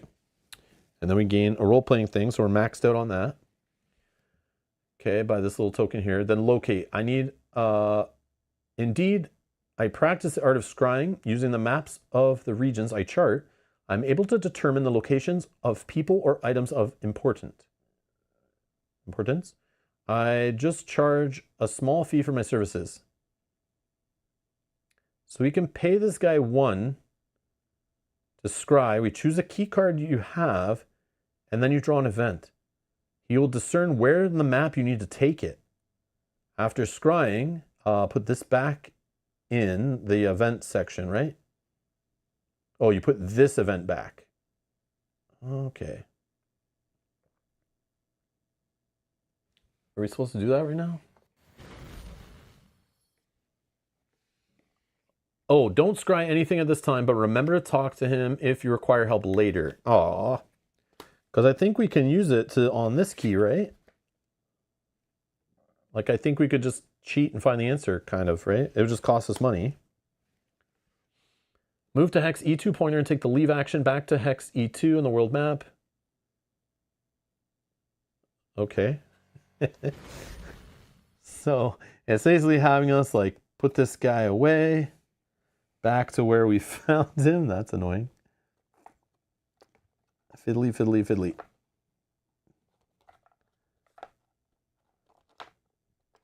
Okay, I put him back. He's been marked now, so we can't get the role-playing token again. Then this goes back away, it says.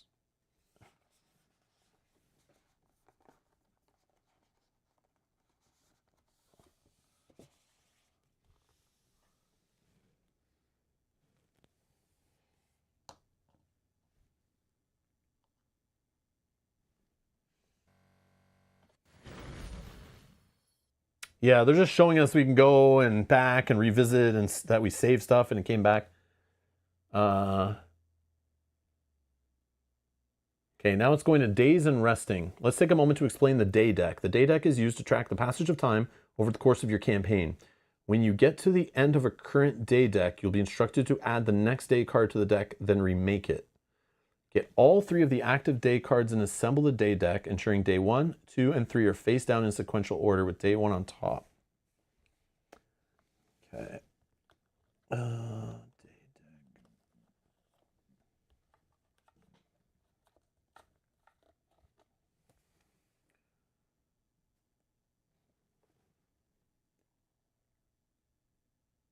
Oh, face down, face down. Okay. Yeah, they were backwards. Okay. That's kind of cool. I don't know which side is up, but we'll just put it that way. Okay, cool. That's our day deck. Interact with POI 1. It should be nearby on the table, and take the rest action. So we're going to draw a day card. Resting at the guild is free, but it doesn't remove exhaustion cards like from the threat deck. Other towns cost gold or K in order to rest, but will remove exhaustion cards. Draw day 1 and read it, then discard it. So it's day 1. A beautiful day. It's a wonderful day for adventuring. You feel the sunshine warm you as a gentle breeze caresses your face. No special rules. Fantastic. Each party member restores their HP, MP, and SP. We're just missing SP. Take the travel discard pile and add it to the travel deck.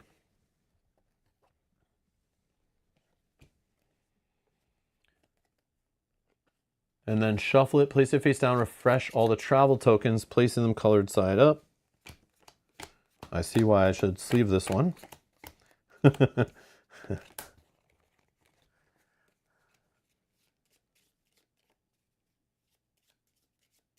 rest action is now over, and a new day has begun.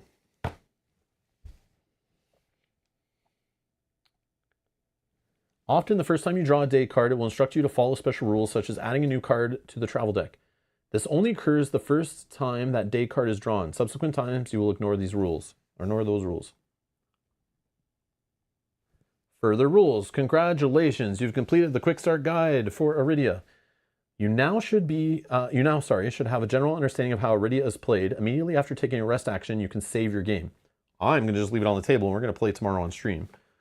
Returning everything to the box. If you'd like to end your session now, you can look up save and load on page 34 of the rulebook. You're ready to head out on your own adventures, exploring the world map and hunting for squills. You don't need to look anything else up right now, but there are some rules you'll need to look up in the rulebook as you encounter them in your campaign. And it mentions the player reference cards and rulebook back. We've made 2 quick references, rules references, player reference cards, 1 for each player, as well as quick rules reference on the back of the main rulebook. Kind of should have said this at the beginning, right? And then rules to look up when you encounter them. Oh, so there's more stuff here. Okay, cool. Travel journal. Some players enjoy using a notebook and keeping a journal of their travels so they can reference previous encounters and remember story beats from previous sessions. You may wish to do the same. Yeah, that art was pretty. I agree.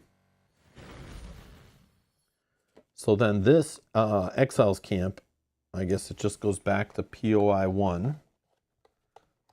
I'll just throw that in there.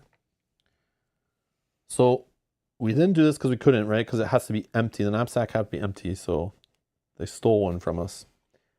You guys can't see that. Yeah, so we have just like our knapsack empty, but we have 3 role-playing points. We have full everything other than that, I'm pretty sure. Still have 2 money. And we're ready to go. So technically we are here. We are here, right? So this is where we'll start off tomorrow. And then it was mentioning us going, there was like north to find jobs, which I want to do. I do want to do that one actually, to earn some cash.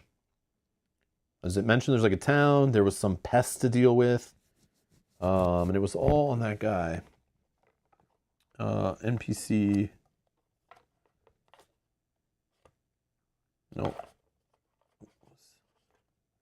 I don't know where that guy went. Yeah, I don't know. It was on the big map thing, right? Yeah, I see why you should take notes.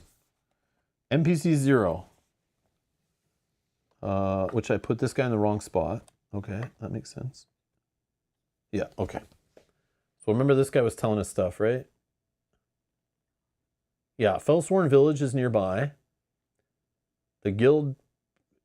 So Fellsworn Village, there's job boards in all villages and towns. So like I want to go there. It says it's north across the plains. North across the plains. Oh, okay. This is called Northern Plains. I thought it was going to be here. Okay, so it's saying north across the plains, so it's here or here, I would assume. Okay, so we'll do that tomorrow. We'll explore. And then the pests reported near Ragul Junction. To get there, just follow the path west and then head north once you hit the main road.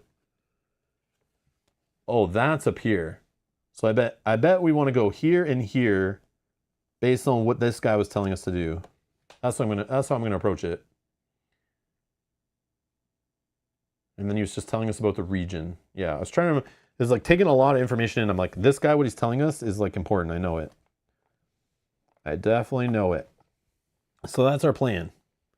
We'll go north. Aren't there gates on the artwork for Northern Plains? Like there's plains symbols, but we can't go this direction. So the only way to go there is through the plains. So maybe that's what they mean, like north through the plains or north through the plains. I don't know. I thought it literally meant go through the plain symbol to go north, but then there was nothing here. But then this is called Northern Plains. So I think that's just what it means. But yeah, it was a little confusing. So that's where we'll go. So we'll leave it there. But yeah, that's Arydia. Quick start rules. As slow as I can make them. I mean, very quick. 3.5 hours, geez. Yeah, so walking through that. So we got a little taste of combat. We got a taste of like cards and states and changes. We got leveling up. We got to look at items. We got to look at keys. Yeah, there's still so much in the game that we haven't touched though. Like that whole chart of things we've not seen before. Crazy. My head's throbbing. We got chests we haven't seen, combat terms, defeat, difficulty levels, dossiers, drop in, drop out. I've read some of this stuff in the rules already though. I read through the rules once, but a lot of it I was like, I don't know if I should care about this stuff. Job cards, large foes, limit break, partially explored locations, piercing damage, reset / green legacy, retraining, saving and loading, selling items at a vendor, the soundtrack. That's what all those little music symbols are. Those are all about putting on different soundtrack stuff, but I'm not going to do that on YouTube, of course. Squills, stash, targeting large foes, and traversable / untraversable are all things they recommend you need to learn at the back of the quick start guide eventually. So just to let you know, there's a lot more to the game than just what we saw today, which is crazy. And yeah, I'm not a big fan of these kind of tutorials, like walking you through step by step, but that did an okay job, I think. But definitely you guys helping, throwing in extra things to help me understand. Like, I'd have been a little lost on my own and probably would have had to look up a lot of stuff. Because I remember reading through that once the other day and was like, this is a little confusing. Yeah, I like that they let you actually walk through the combat after. That's kind of nice. But yeah, a little tedious. We'll see how it goes though. Yeah, seems fun but tedious. Yeah, we'll see. Hopefully it's not as bad once we get going, but it's going to be like 7th Continent. If anyone knows, like I've played lots of 7th Continent, 7th Citadel, messing with the cards, like taking cards out, map cards out, putting them away. Usually you have to do most of it after stream, but like we'll be doing it as we play, which will be a little annoying. And it can wear out its welcome after a while, that kind of style. But I do like that way of storytelling through the cards and like exploring maps and expanding and stuff like that. Yeah, it's kind of fun. I'm looking forward to exploring and seeing what's out there and finding out why my hand is glowing and all that stuff. So, yeah.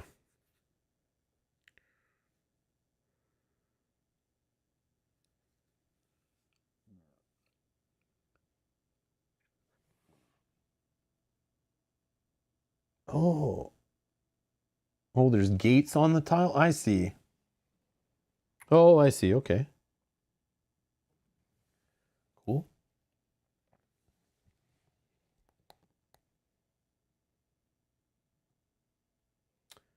Okay, I recommend saying what order you will read the text choices before flipping the card, as sometimes you don't get to do all of them. Okay, so really what you're saying is the first one I choose in a list of text options, I should say that one and then flip. Because after that, I'll see them all, so then I can just, it's broken after that. But the first one matters, right, is what you're saying? Yeah, Christopher says, I don't mind the tedious if it's fun and thematic. It looks like it is. We'll see, though. Again, I've barely done anything. We just played it like a scripted tutorial, right? And it literally made us make inefficient choices. How dare they? But yeah, I'm looking forward to making some leveling up choices in the future, getting some new items, some gear, meeting different NPCs, hunting down some things, finding some squills, getting some jobs, getting some cash. Yeah, this should be fun. And I hope you guys join me. I'll be live tomorrow, same time as today. I also have a stream scheduled the next day. You can find those streams either by sticking around. YouTube should kick it in the next stream after this one ends in a few minutes. Or there's a playlist link in the video description where you can find the next episodes and you can set reminders on them if you want, or just watch them whenever in your subscription feed. But yeah, we'll definitely be playing this tomorrow, so join us for that. Today was just a warm-up.